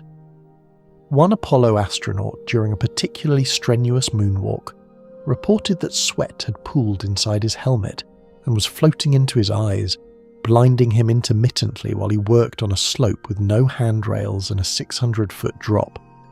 Historians still argue whether the decision to continue that particular EVA was courageous or reckless, but either way it illustrates the constant tension between mission objectives and suit limitations. Your suit's carbon dioxide scrubber is the component that worries you most, although you would never admit this to the crew. The scrubber is a chemical filter that removes carbon dioxide from the air you exhale and recirculates the cleaned air back to your helmet. If the scrubber fails or becomes saturated, carbon dioxide builds up inside your suit with a speed that is both medically alarming and subjectively deceptive. The early symptoms of carbon dioxide poisoning include headache and mild confusion, which are also the early symptoms of fatigue, dehydration, and stress, all of which are your constant companions during EVA work. By the time you realize something is genuinely wrong, your blood CO2 levels may have already reached concentrations that impair judgment to the point where you're no longer capable of diagnosing the problem, much less fixing it. It is a failure mode that disguises itself as normality until it is too late, like a predator that looks exactly like a rock until you step on it. Here is a historically resonant detail that might make you check your scrubber one extra time. During the Apollo 13 mission in 1970, after an oxygen tank explosion crippled the command module, the crew retreated to the lunar module, which was designed to support 2 people for 2 days, but was now supporting 3 people for 4 days. The carbon dioxide scrubbers in the lunar module were overwhelmed, and CO2 levels rose toward dangerous thresholds. Engineers on the ground famously improvised a solution using cardboard, plastic bags and duct tape, talking the crew through the construction of an adapter that allowed the command module's square scrubber canisters to fit the lunar module's round receptacles. It worked, barely, and the crew survived. On Mars, you do not have mission control guiding you through a real-time improvisation. You have a 20-minute communication delay and a maintenance manual. The duct tape you do have, though. NASA still includes it in every mission kit, and some engineers consider it the most important tool ever flown in space. The joints of your suit deserve a moment of sympathy. A pressurized suit is, by nature, a balloon, and balloons resist bending. Every joint in your suit, shoulders, elbows, wrists, hips, knees, and ankles, is an engineering battle between the air inside that wants to keep the suit rigid and the human inside who needs to move. Modern suit designs use a combination of rolling convolutes, cable systems, and bearing joints to manage this conflict, but the result is still a significant reduction in mobility compared to unsuited movement. Gripping a tool requires fighting the suit's internal pressure with every squeeze. Bending to pick up a rock sample means working against a resistance that turns a simple motion into a full-body effort. After 3 or 4 hours in the suit, your hands ache, your shoulders burn, and every joint in your body has filed a formal complaint with whatever part of your brain handles workplace grievances. You step outside. The Martian landscape greets you with its customary indifference, flat and rusty and immense under that pinkish sky. You move carefully, deliberately, conscious of every step because a fall out here is not a minor embarrassment. A fall means potential suit damage, potential injury, and a potential emergency that the crew inside the habitat can only respond to after suiting up themselves, cycling through the airlock, and traversing whatever distance separates them from your prone, possibly depressurizing form on the ground. You're alone out here in the most profound sense of the word. The suit is your entire world, a one-person ecosystem wrapped around your body like a second skin that must not, under any circumstances, fail. And you trust it because you have no choice, because trust is what you substitute for certainty when certainty is not available, and on Mars, certainty left the building a long time ago. The pain starts in your lower right abdomen, a dull ache that you dismiss as muscle strain from yesterday's EVA. You've been hauling equipment, bending in your suit, and working muscles that are still adapting to Martian gravity, so a little soreness seems reasonable. You take an anti-inflammatory from the medical kit, drink some water, and go about your day. But by evening, the ache has sharpened into something more specific, a focused, insistent stab that worsens when you press on it and does not improve when you shift position. You feel nauseated, your temperature is slightly elevated, and somewhere in the back of your mind, behind the denial and the hope that this is just a pulled muscle, a quiet voice begins spelling out a word you do not want to hear. Appendicitis. On Earth, an inflamed appendix is a routine medical event. It is one of the most common surgical emergencies in the developed world. Treated with a straightforward laparoscopic procedure that takes about an hour, requires a few days of recovery, and is performed by surgeons who have done it hundreds of times in hospitals equipped with anesthesia, sterile operating rooms, blood supplies, and the full safety net of modern medicine. On Mars, you have none of those things.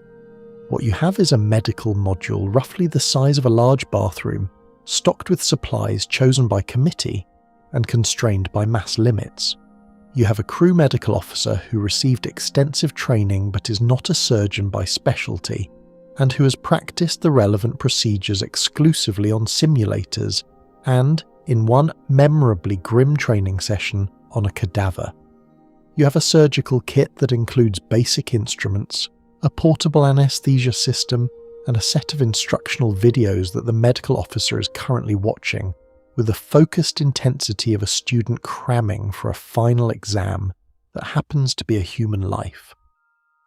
The communication delay means that consulting with specialists on Earth is possible but not real-time.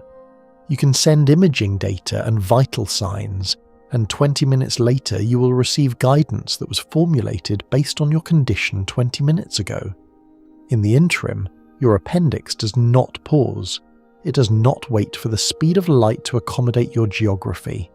It continues its trajectory toward rupture with the same biological indifference it would show on any planet, and if it ruptures before the crew medical officer can intervene, the resulting peritonitis will present a cascade of complications that your limited medical facility is profoundly ill-equipped to manage. This is not a hypothetical scenario. Mission planners have spent considerable time agonizing over the medical contingencies of Mars settlement, and the consensus is grim. A comprehensive study by researchers examining the medical risks of long-duration spaceflight identified over 100 distinct medical emergencies that could plausibly occur during a Mars mission, ranging from dental abscesses to cardiac arrest, from kidney stones to traumatic injury during EVA, and for the majority of these events, the recommended treatment on Earth involves resources, expertise, or facilities that simply cannot be replicated on Mars. The study concluded that some crew members will likely experience medical events that would be survivable on Earth, but fatal on Mars, and that this reality must be accepted as an inherent cost of the mission, rather than a problem that can be engineered away. The history of exploration is littered with deaths that would have been preventable with access to basic medical care. During the Lewis and Clark expedition across the American continent in 1804 through 1806, Sergeant Charles Floyd died of what modern historians believe was a ruptured appendix, making him the only member of the expedition to perish. His companions could do nothing but watch and record his passing in their journals. Historians still argue whether Floyd's death could have been prevented even by the medical standards of the time, but the consensus is that his condition, while fatal in the wilderness, would have been entirely treatable in any eastern city. You're in a wilderness that makes the American frontier look like a suburb, and the nearest eastern city is not across the continent, but across the solar system. Here is a particularly unsettling medical detail for you. In microgravity and partial gravity, bodily fluids behave differently. Blood does not pool in wounds the way it does on Earth, but forms floating globules that obscure the surgical field and resist conventional suction. Anesthesia dosing becomes uncertain because drug distribution through the body is altered by fluid shifts. Even the simple act of keeping a patient on an operating table requires restraints, because on Mars, a sedated patient weighing only a third of their Earth weight is easily jostled by the movements of the person trying to save their life. Every aspect of surgery that is routine on Earth becomes a novel challenge on Mars, and novelty in surgery is not the cheerful, exciting kind. It is the kind that keeps trauma surgeons awake at night. Your crew medical officer is also your geologist, or your engineer, or your botanist, because crew size constraints mean that every member of the expedition carries multiple roles, and the person cutting you open tonight also needs to fix the water recycler tomorrow and analyse rock samples next week. The psychological burden of performing emergency surgery on a colleague, a person you have lived with in close quarters for over a year, a person whose jokes you know by heart and whose snoring patterns you have memorised, is something that training simulations cannot fully prepare anyone for. The emotional distance that allows Earth surgeons to maintain clinical composure is a luxury of large populations and professional specialisation. On Mars, the surgeon knows the patient's birthday, their fears, their favourite song, and they must cut anyway. You lie on the medical module table staring at the ceiling, feeling the sharp protest of your abdomen and the warm fog of whatever the medical officer has administered for the pain. The instructional video plays softly on a screen nearby, narrating steps in a calm, professional voice that belongs to someone who has never performed surgery 200 million kilometers from the nearest hospital. Your crewmate stands beside you, gloved hands steady, eyes focused, breathing deliberately slow. They are scared. You know this because you know them, but they are also determined, because on Mars, determination is the only anesthetic for the fear that lives beneath every competent action. You close your eyes, and somewhere in the distance, Earth spins on without you, utterly unaware that on a cold red world, two people are trying to keep a promise that the mission briefing never explicitly made, but that every human being implicitly understands. The promise that we do not let each other die without a fight. You survive the surgery, the appendix comes out, the wound closes, the antibiotics work, at least for now, and within a week you're upright again, moving carefully through the habitat with a tenderness in your abdomen and a new understanding of just how fragile your existence on this planet really is. But the experience has left something behind that the antibiotics cannot touch, a residue, a quiet, persistent awareness that the next medical emergency might not end so well, and that the one after that might not end at all. You carry this knowledge the way you carry the scar, invisibly, constantly, just beneath the surface. The crew is quieter after your surgery, not distant exactly, but more careful, as though everyone has simultaneously recalculated the odds of their own survival and arrived at numbers they would rather not discuss over breakfast. The medical officer who operated on you has developed a habit of checking the medical supply inventory twice a day instead of once. The engineers started adding redundancy to systems that were already redundant. The botanist waters the greenhouse crops with a precision that borders on ceremonial. Everyone is coping, and everyone is coping differently, and the differences are beginning to create friction in a habitat where friction has nowhere to dissipate. This is the part of Mars colonization that the engineering plans treat as a footnote and the psychology literature treats as a time bomb.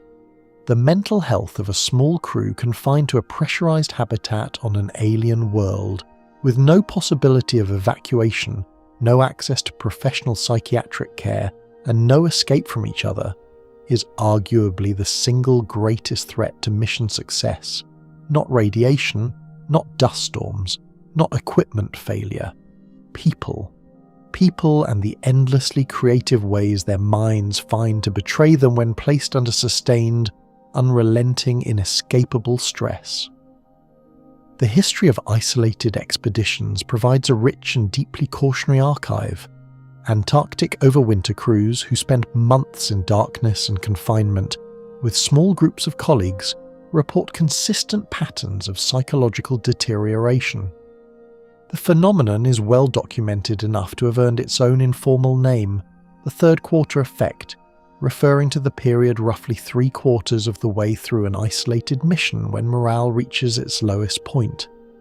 Crew members become withdrawn, irritable, and prone to conflicts that seem wildly disproportionate to their triggers. A misplaced tool becomes an accusation. A repeated joke becomes an aggression.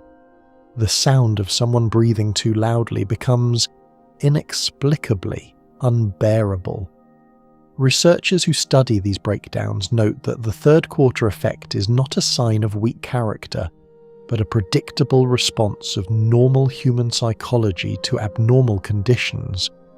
Your conditions are as abnormal as they come. Submarine crews offer another parallel, and it is not a comforting one. Nuclear submarines routinely deploy for 3 to 6 months, during which the crew lives in a sealed environment with recycled air, artificial lighting, and no visual contact with the outside world. The psychological screening for submarine service is among the most rigorous in any military, and even so, incidents of depression, anxiety, interpersonal conflict, and occasional psychotic episodes are not unheard of. One former submarine psychologist described the environment as a pressure cooker for personality, noting that traits which are mildly annoying in normal life become absolutely maddening in a confined space with no exit. Your habitat is smaller than a submarine. Your mission is longer, and unlike a submarine crew, you cannot surface, dock at a port, and walk away for a weekend of shore leave. There is no shore, there is no leave, there is only Mars. The specific psychological threats you face read like a textbook of things you would not wish on anyone. Depression is the most obvious, fed by isolation, monotony, physical discomfort, and the grinding awareness that you will never again experience the casual pleasures of Earth life. A walk in the rain, the smell of fresh-cut grass, the sound of a crowded restaurant. These sensory experiences, so mundane that you never thought to value them, become sources of a grief that has no resolution, because the things you are grieving are not lost to time. They are lost to distance, and the distance is permanent. Anxiety is the depression's constant companion, generated by the unending awareness that your survival depends on systems that can fail, on a body that is slowly degrading, and on a planet that is passively but persistently trying to kill you. Here's a piece of psychological history that should give you pause. During the Mars 500 experiment, conducted between 2010 and 2011, 6 volunteers were sealed inside a simulated spacecraft in Moscow for 520 days to study the psychological effects of a Mars-length mission. Despite knowing they could leave at any time, despite being on Earth with full medical support available, despite the absence of any actual physical danger, 4 of the 6 crew members developed significant sleep disorders, and one crew member became so withdrawn that he essentially stopped communicating with the others for weeks at a time. Researchers still argue whether the Mars 500 results underestimate or overestimate the psychological challenges of a real mission, given that the simulation lacked both the genuine danger and the genuine wonder of actual spaceflight.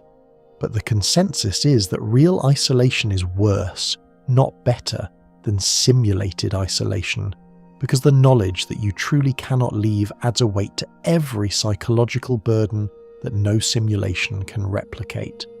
Then there is psychosis, the possibility that a crew member could experience a complete break with reality. It sounds extreme, and it is, but it is not as unlikely as you might hope. Sleep deprivation, which is endemic to space missions due to disrupted circadian rhythms, altered light cycles, and the constant low-level noise of habitat systems, is one of the most reliable triggers for psychotic symptoms in otherwise healthy individuals. Chronic stress compounds the risk. Social isolation amplifies it further. And on Mars, the environmental conditions that produce sleep deprivation, chronic stress, and social isolation are not temporary challenges to be overcome, but permanent features of daily life. A crew member experiencing paranoid ideation or hallucinations in a habitat where everyone has access to sharp tools, airlocks, and critical life support controls represents a danger that mission planners have discussed extensively and resolved inadequately. The proposed solutions, chemical restraint, isolation within the habitat, sedation, carry their own risks in an environment where every crew member's labour is essential to collective survival. You sit in the common area after dinner watching your crewmates play a card game that none of them seem to be enjoying. The laughter is performative, the silences are loaded, and you wonder, not for the first time, whether the greatest distance you will ever travel is not the space between Earth and Mars, but the space between the person you were when you left and the person you are becoming in this red-dusted pressure cooker. You record a message for your mother. You sit in the small communications alcove, a recessed nook barely wider than your shoulders, with a screen, a camera and a microphone, and you talk to a woman who will not hear your words for another 18 minutes. You tell her you're fine. You tell her the food is not bad.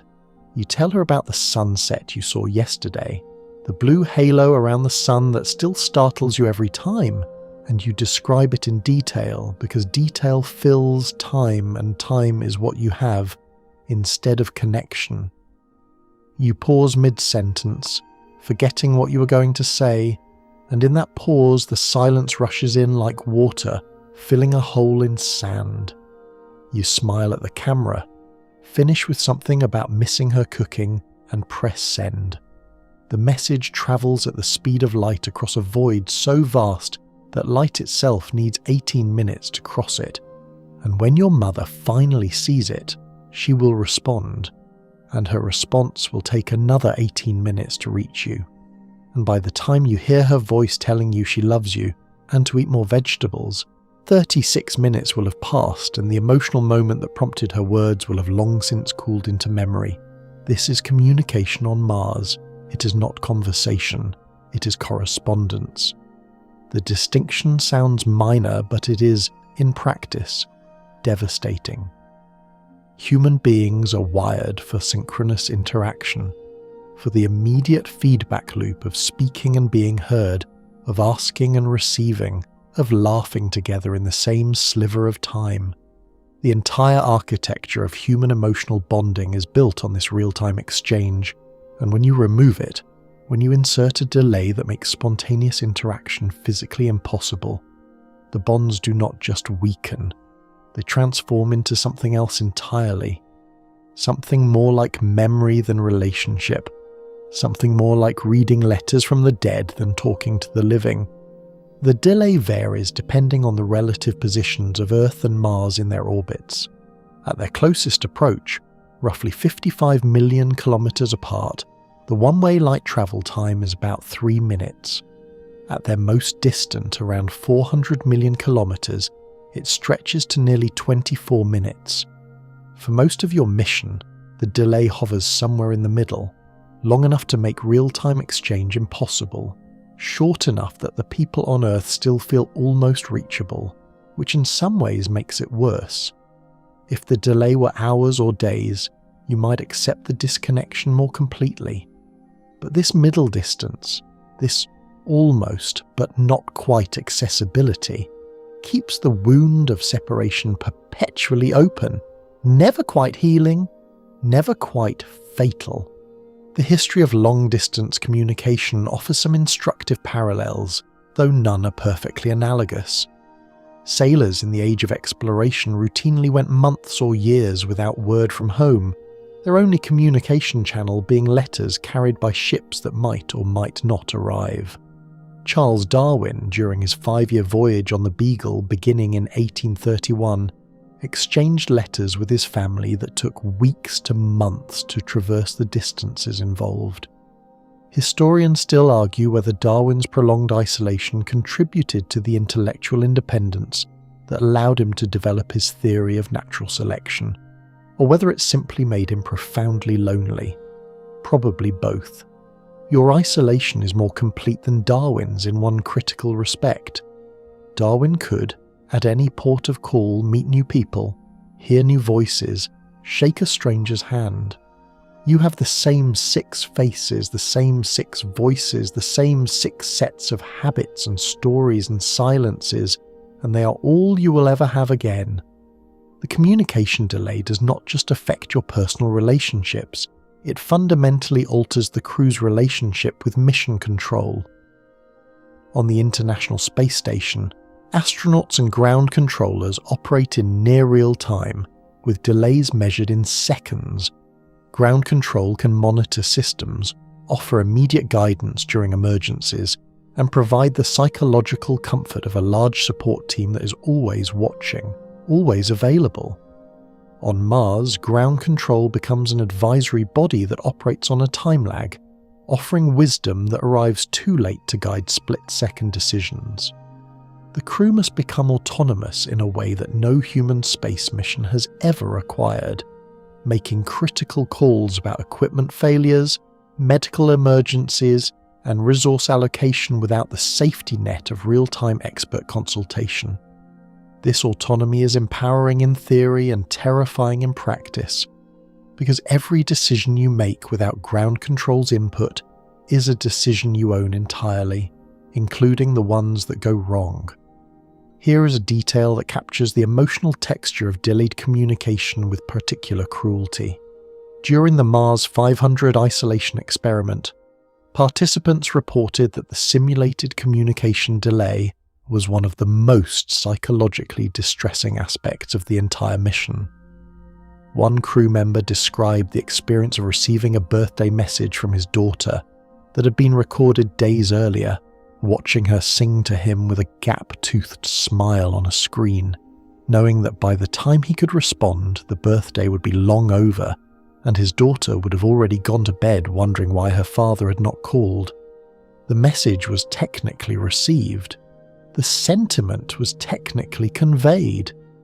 But the living warmth of the moment, the irreplaceable present tense intimacy of sharing a birthday in real time, was lost to the delay, and no amount of subsequent messages could recover it. You begin to notice changes in how you communicate with Earth. Your messages become more composed, more deliberate, less spontaneous. You edit yourself before speaking, smoothing out the raw edges of emotion because you know that whatever you say will arrive at its destination stripped of the context that produced it. A joke you make during a moment of levity will arrive during your family's morning commute.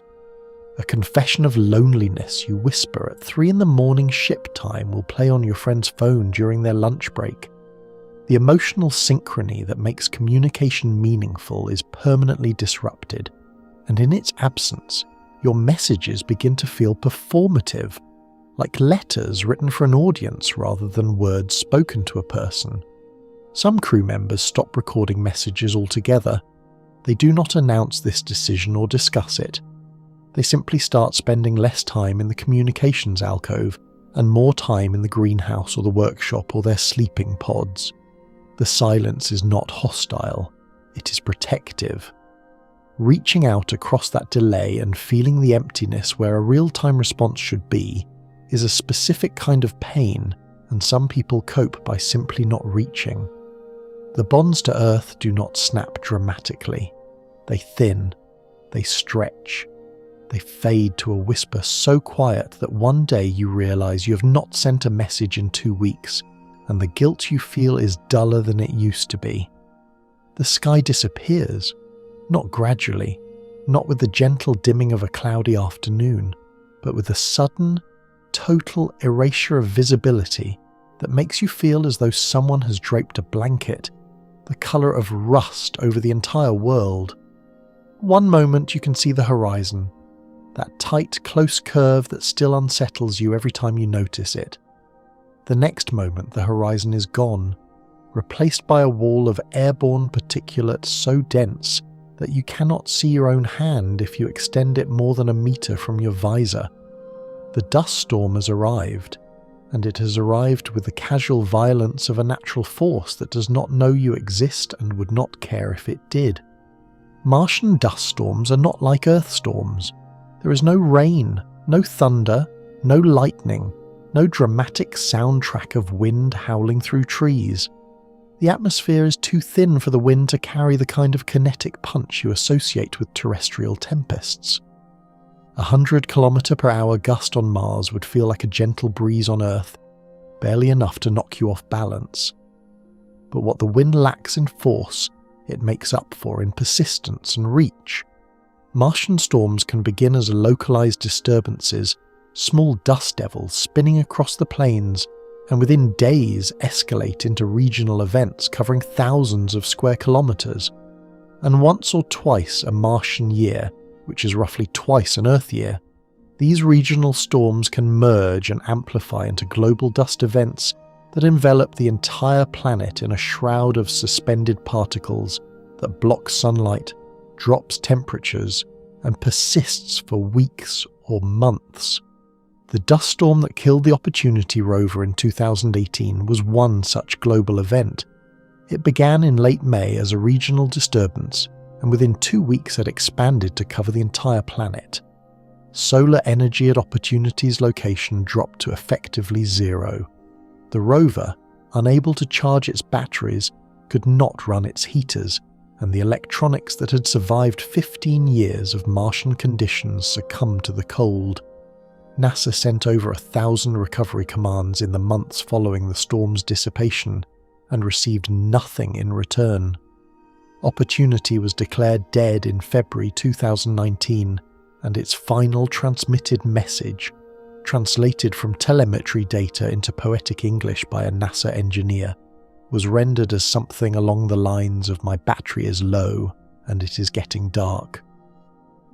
Whether that translation was technically accurate or romantically embellished is a matter historians still argue about, but the sentiment captures the reality of what a global dust storm means for anything on Mars that depends on solar power. It means darkness. It means cold. It means a slow, patient siege that you cannot fight, cannot flee, and can only endure. Your habitat is better equipped than a rover, but not as much better as you would like. The solar arrays that provide the bulk of your power are rapidly becoming useless, as the dust accumulates on their surfaces and the atmospheric opacity climbs toward values that make noon look like midnight. Your nuclear backup, assuming your mission was fortunate enough to include one, picks up the essential loads, life support, heating, basic lighting. But there is not enough capacity to run everything. The greenhouse lights dim, and your crops begin a slow decline that you can measure in wilting leaves and yellowing stems. Water extraction slows because the energy-intensive pumps and heaters that melt subsurface ice are among the first systems to be rationed. You're burning through stored reserves now, both consumables and morale, and neither is infinite. The confinement during a dust storm is absolute. EVA operations are suspended because visibility is effectively zero, and the risk of disorientation, suit contamination, and communication loss is too high to justify any excursion that is not a life-threatening emergency. You are locked inside the habitat, and while you have been inside the habitat for most of your time on Mars, there is a psychological difference between choosing to stay inside and being forced to. The knowledge that you cannot leave, even if you wanted to, even if you needed to, triggers a claustrophobic response that surprises you with its intensity. The walls feel closer, the ceiling feels lower, the recycled air feels thicker, even though the life support readouts confirm it is within normal parameters. Your body is responding to a perceived threat that has nothing to do with air quality, and everything to do with the ancient primate instinct that equates confinement with danger. Here is a morbidly fascinating meteorological detail for you. The mechanism that drives Martian global dust storms is a feedback loop of almost elegant simplicity. Sunlight heats dust particles suspended in the atmosphere, which warms the surrounding air, which creates updrafts, which lift more dust, which absorbs more sunlight, which warms more air, which lifts more dust. The cycle feeds itself until the entire atmosphere is loaded with particulate, at which point the dust actually begins blocking enough sunlight to cool the surface, which eventually weakens the updrafts and allows the storm to slowly dissipate. The entire process can take months from initiation to resolution, and during that time, the planet essentially wraps itself in a cocoon of its own ground-up surface. Scientists studying these storms have noted that they are one of the most dramatic examples of atmospheric feedback in the solar system, a planet-scale tantrum that begins with a whisper and ends with the world going dark. The psychological toll of the storm is measured in small surrenders. You stop checking the solar array output because the numbers are depressing. You stop looking out the windows because there is nothing to see but ochre murk. You eat your rationed meals in silence because conversation requires an energy that the storm seems to have drained along with the sunlight. Sleep comes in fitful bursts, interrupted by the sound of fine particles hissing against the habitat hull like static on a dead radio channel. You dream about rain, real earth rain, fat drops splattering on pavement, the smell of wet concrete, the sound of water rushing in gutters, and you wake up to the dry, filtered, perfectly climate-controlled air of your sealed tin can on a planet that has not seen liquid rain in roughly 3 billion years. The storm lasts 6 weeks. When it finally clears, when the sky lifts from opaque ochre to its usual translucent pink, you step outside for the first time in over a month, and the landscape looks both exactly the same and subtly different. Dunes have shifted. Equipment left outside is buried under centimetres of fresh dust. The solar panels are coated so thickly that cleaning them will take days of careful work, and the sun, that distant but essential disk that you have learned to appreciate with an intensity that borders on worship, hangs in the clearing sky like a promise you desperately want to believe. You do not notice the changes at first because the changes do not want to be noticed.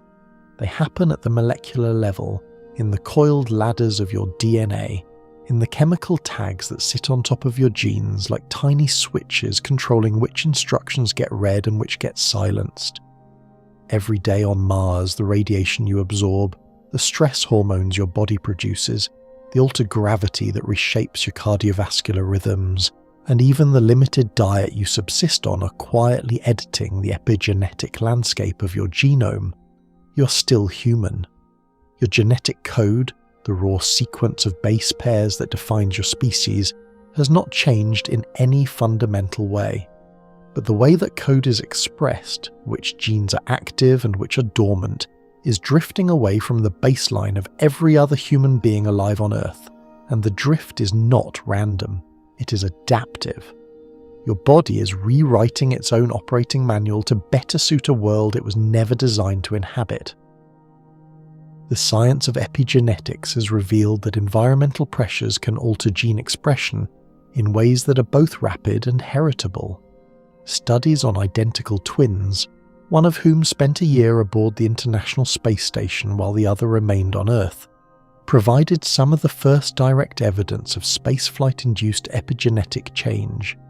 The twin who flew in space showed measurable alterations in gene expression related to immune function, bone metabolism, DNA repair, and cognitive processing. Most of these changes reverted to baseline within months of returning to Earth, but a notable percentage did not. They persisted, locked into the epigenetic architecture like annotations in a book that cannot be erased. Scientists still argue whether these persistent changes represent genuine adaptation or simply damage that the body has learned to tolerate, and the distinction matters more than it might seem, because adaptation implies a direction, a trajectory towards something new, while damage implies a degradation of something that was already working fine. Your exposure is orders of magnitude greater than that twin study subject's. You have been absorbing galactic cosmic radiation without the protection of Earth's magnetic field for well over a year now, counting both the transit and your time on the surface. The chronic low-dose radiation environment of Mars is particularly insidious from an epigenetic perspective, because it delivers a constant stream of cellular insults that keep your repair mechanisms permanently activated. Your DNA repair genes are working overtime, which sounds like a good thing, until you consider that overactive repair systems are themselves a risk factor for errors. Every repair event is an opportunity for a mistake, a misplaced base, a faulty methylation, a gene that gets switched on when it should stay off, or silenced when it should be screaming. The cumulative effect over months and years is a genome that functions adequately but differently, a biological system that has been patched so many times that the patches have become features. The telomeres tell part of the story. These protective caps on the ends of your chromosomes, often compared to the plastic tips on shoelaces, shorten naturally with age and cellular division. In the twin study, the space-travelling twin initially showed telomere lengthening during flight, a finding that surprised researchers and briefly generated headlines, suggesting that space travel might slow aging. The optimism was short-lived. Upon return to Earth, those elongated telomeres rapidly shortened to lengths below the pre-flight baseline, suggesting a rebound effect that may actually accelerate cellular aging.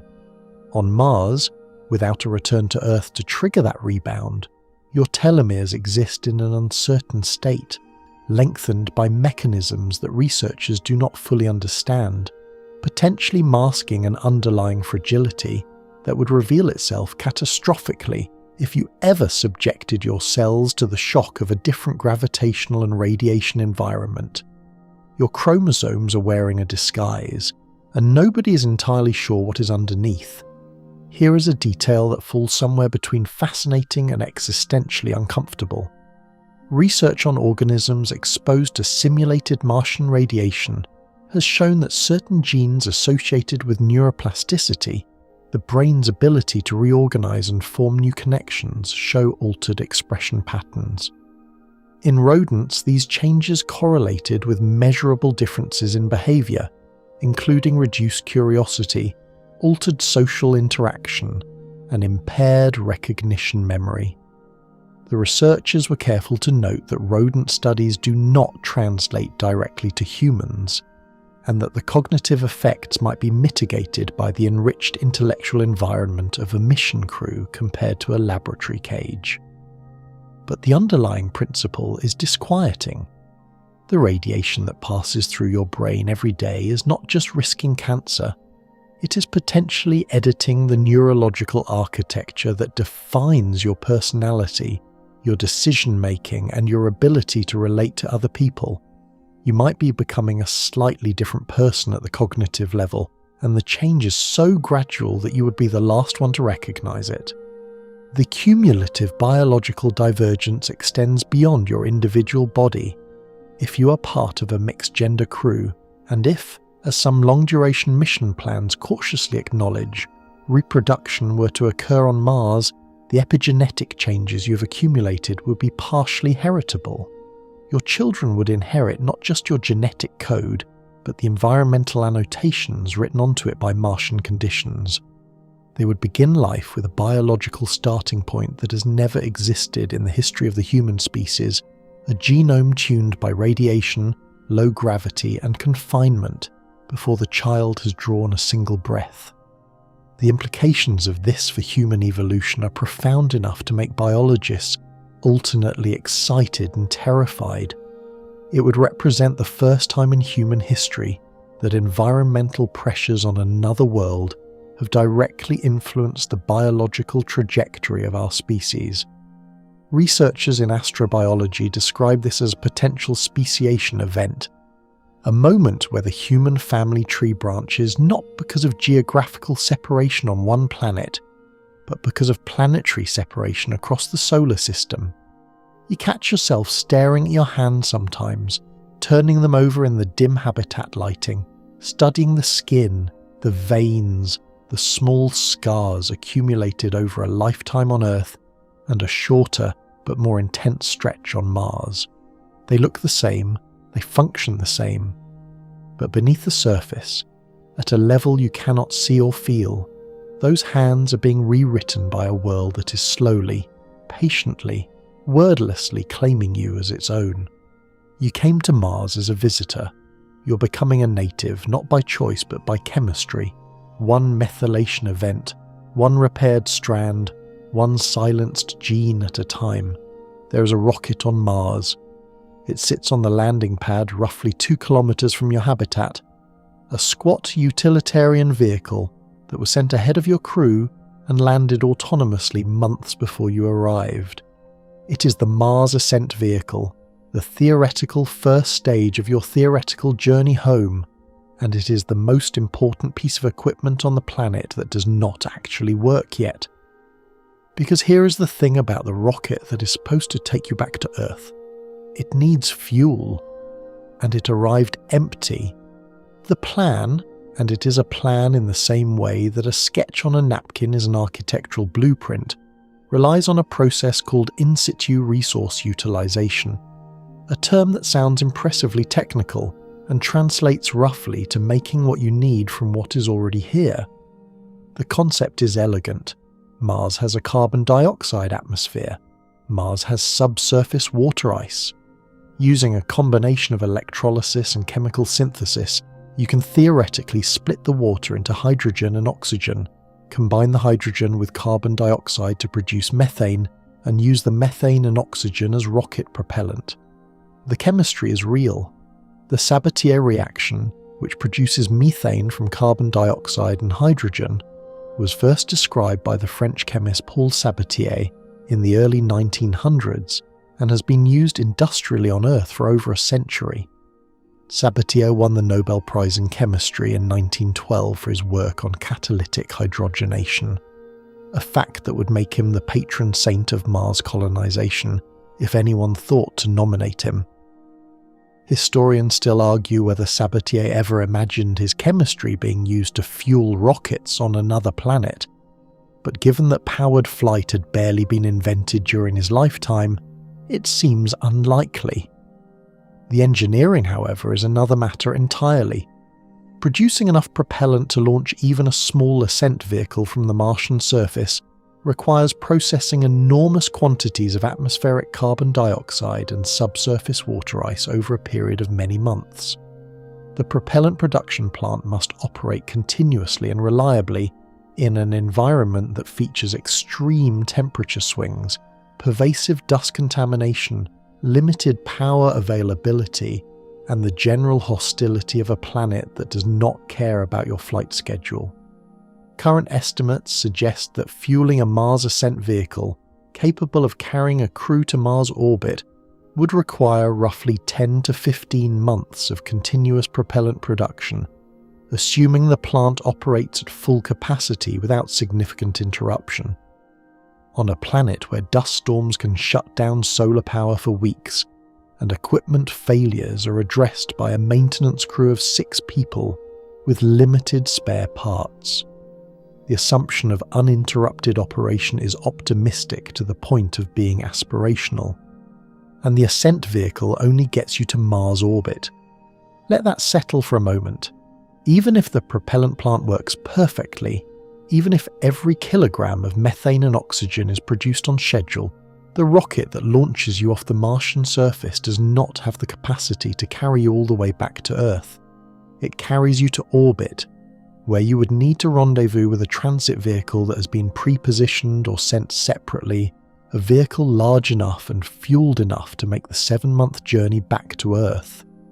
That transit vehicle does not currently exist. It has not been built. It has not been funded. It exists in proposal documents and concept drawings, and the hopeful presentations of engineers who understand the physics perfectly and the budget politics not at all. Here is where the economics become as impassable as the engineering. Launching a crewed return vehicle to Mars orbit, fueling it for a 7-month transit, equipping it with life support for the journey, and landing the crew safely on Earth would cost, by conservative estimates, tens of billions of dollars. Some estimates range higher, into the hundreds of billions, depending on the mission architecture and the number of crew members being returned. For context, the entire Apollo program, which landed 12 humans on the Moon and brought all of them back, cost roughly $25 billion 1960s dollars, which is roughly $200 billion in today's currency adjusted for inflation. A Mars return mission would likely cost as much as Apollo, while serving a far smaller audience and generating far less geopolitical motivation, since the space race dynamics that funded Apollo do not currently apply to Mars exploration with the same intensity. The private sector has entered the conversation with characteristic enthusiasm and selective realism. Commercial space companies have spoken publicly and often about their ambitions to send humans to Mars, and some have made significant progress in developing the heavy lift launch vehicles and propulsion systems that would be required. But even the most optimistic corporate timelines acknowledge that a crewed Mars return mission is decades away from feasibility, and corporate timelines in the aerospace industry have a well-documented tendency to stretch like taffy once they encounter the unforgiving physics of rocket engineering and the equally unforgiving physics of shareholder expectations. The technology to send you to Mars exists or is close to existing. The technology to bring you back does not, and the gap between those two realities is not a gap that ambition alone can bridge. You walk out to the ascent vehicle sometimes during EVAs, and you stand beside it and look up at its stubby silhouette against the pink sky. It looks like a promise someone made and then forgot about. The propellant tanks are partially filled, the production plant having churned away for months with the patient dedication of a machine that does not understand futility. But partially is not fully, and fully is not enough, and enough does not include a ride home from orbit.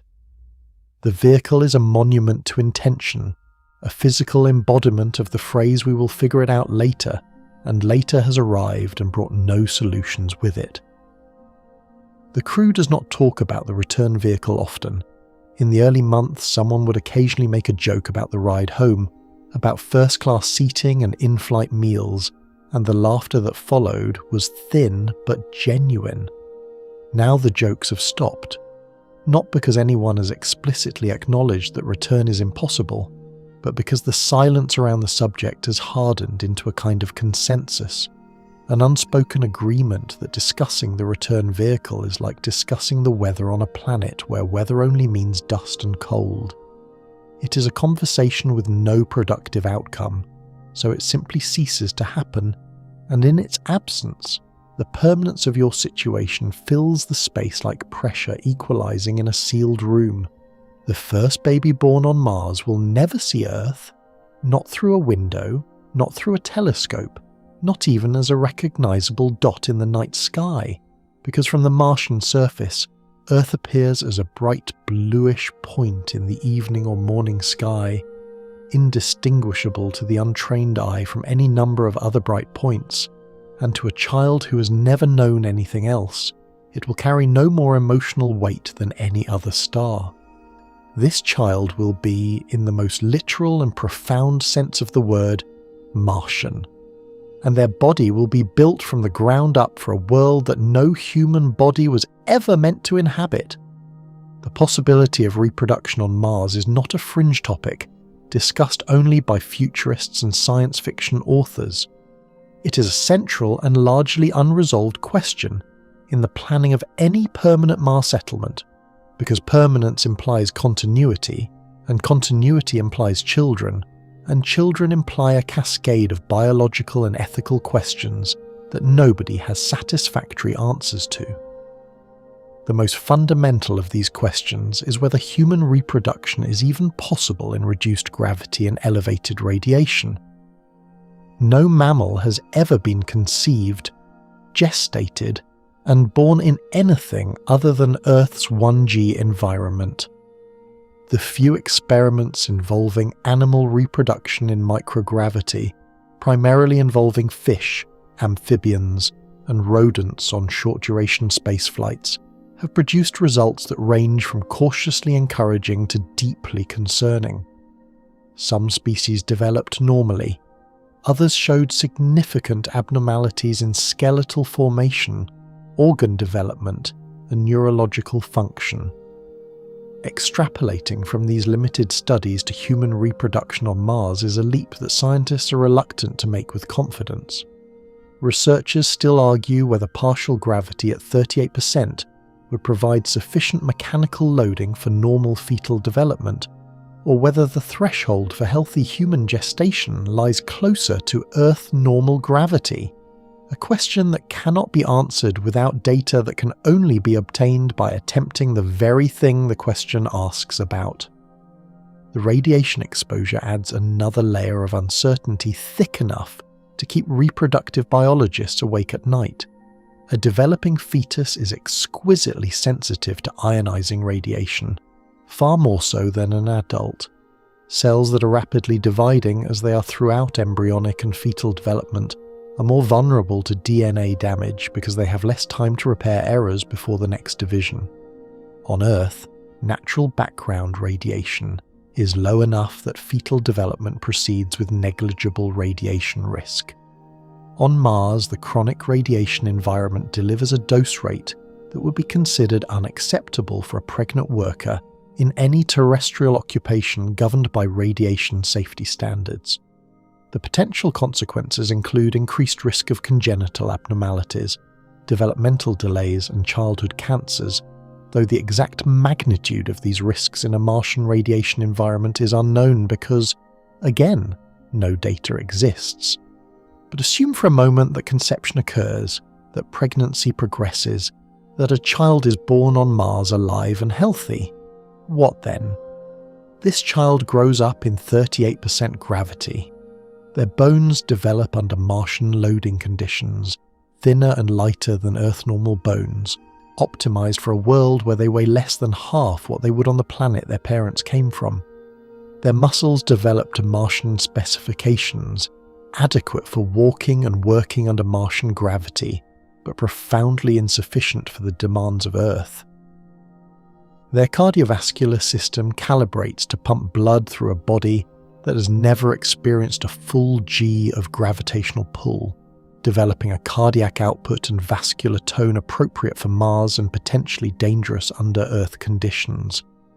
Their inner ear, the delicate apparatus that governs balance and spatial orientation, tunes itself to Martian gravity during the critical developmental windows of infancy and early childhood, windows that once closed cannot be reopened. This child cannot go to Earth, not for a visit, not for an emergency, not ever. The journey alone would be punishing, 7 months in microgravity that would further weaken a body already built to weaker specifications. But the arrival would be devastating.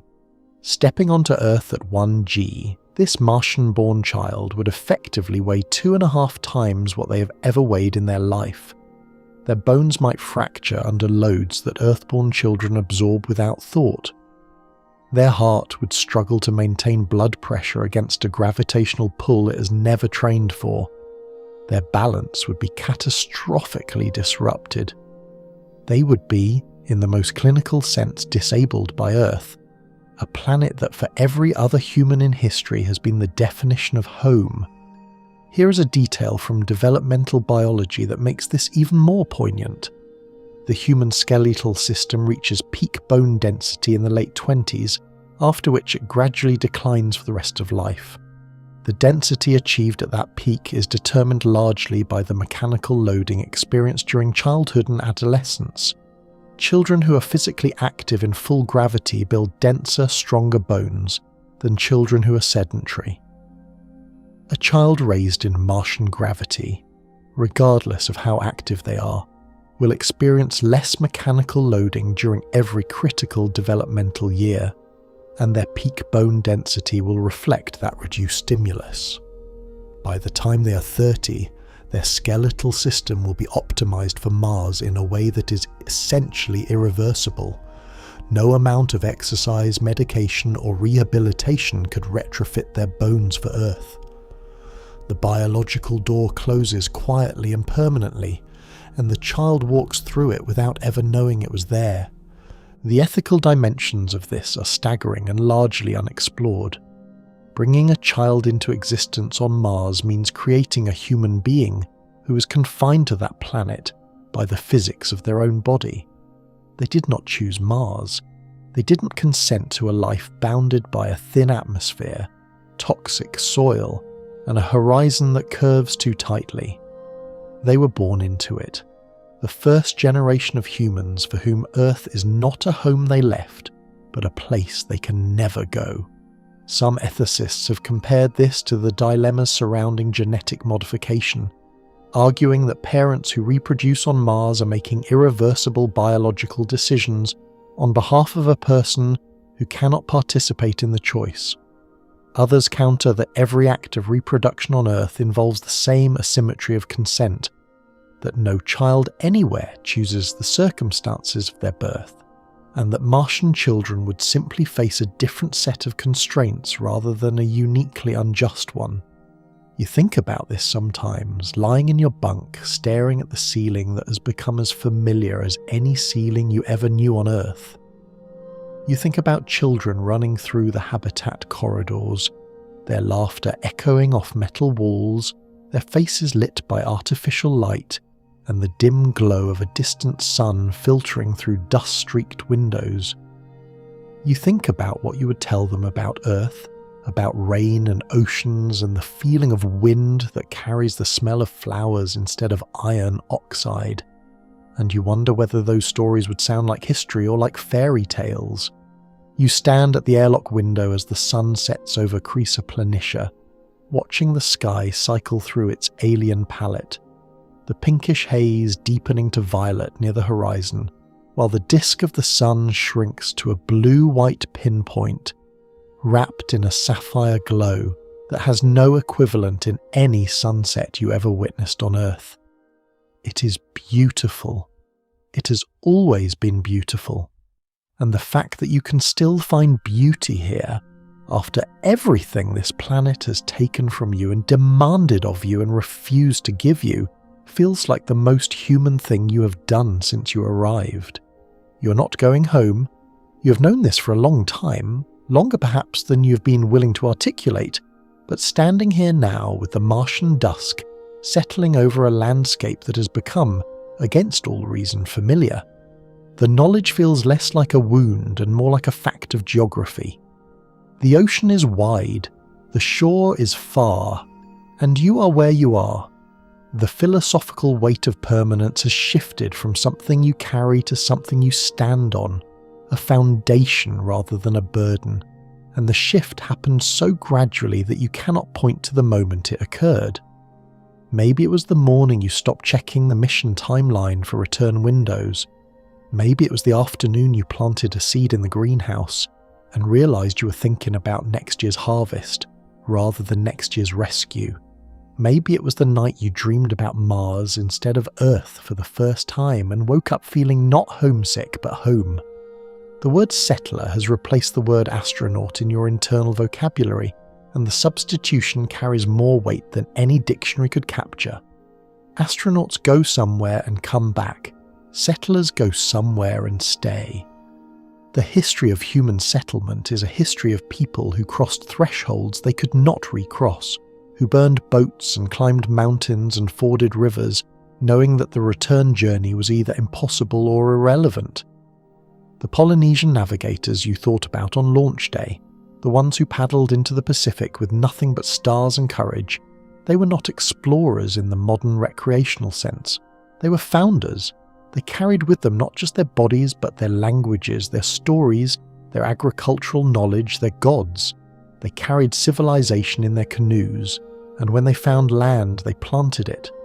Not flags, civilization. Historians still argue whether those navigators understood the permanence of their departure, or whether they believed the ocean could be recrossed, but the outcome was the same either way. They stayed. They built. They became the ancestors of everyone who came after.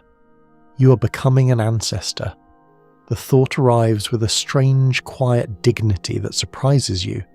Everything you do here, every system you maintain, every crop you grow, every problem you solve, and every mistake you survive is foundational. You're not performing a mission. You are laying the first layer of a world.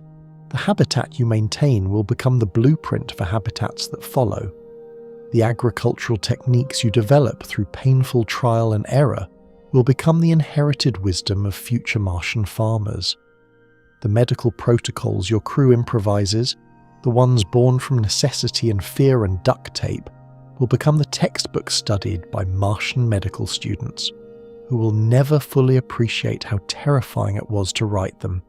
Even your psychology, the coping mechanisms you develop, the social structures you evolve, the rituals you invent to mark time and celebrate survival and mourn loss, will echo forward through generations who will take them for granted the way you took Earth's atmosphere for granted.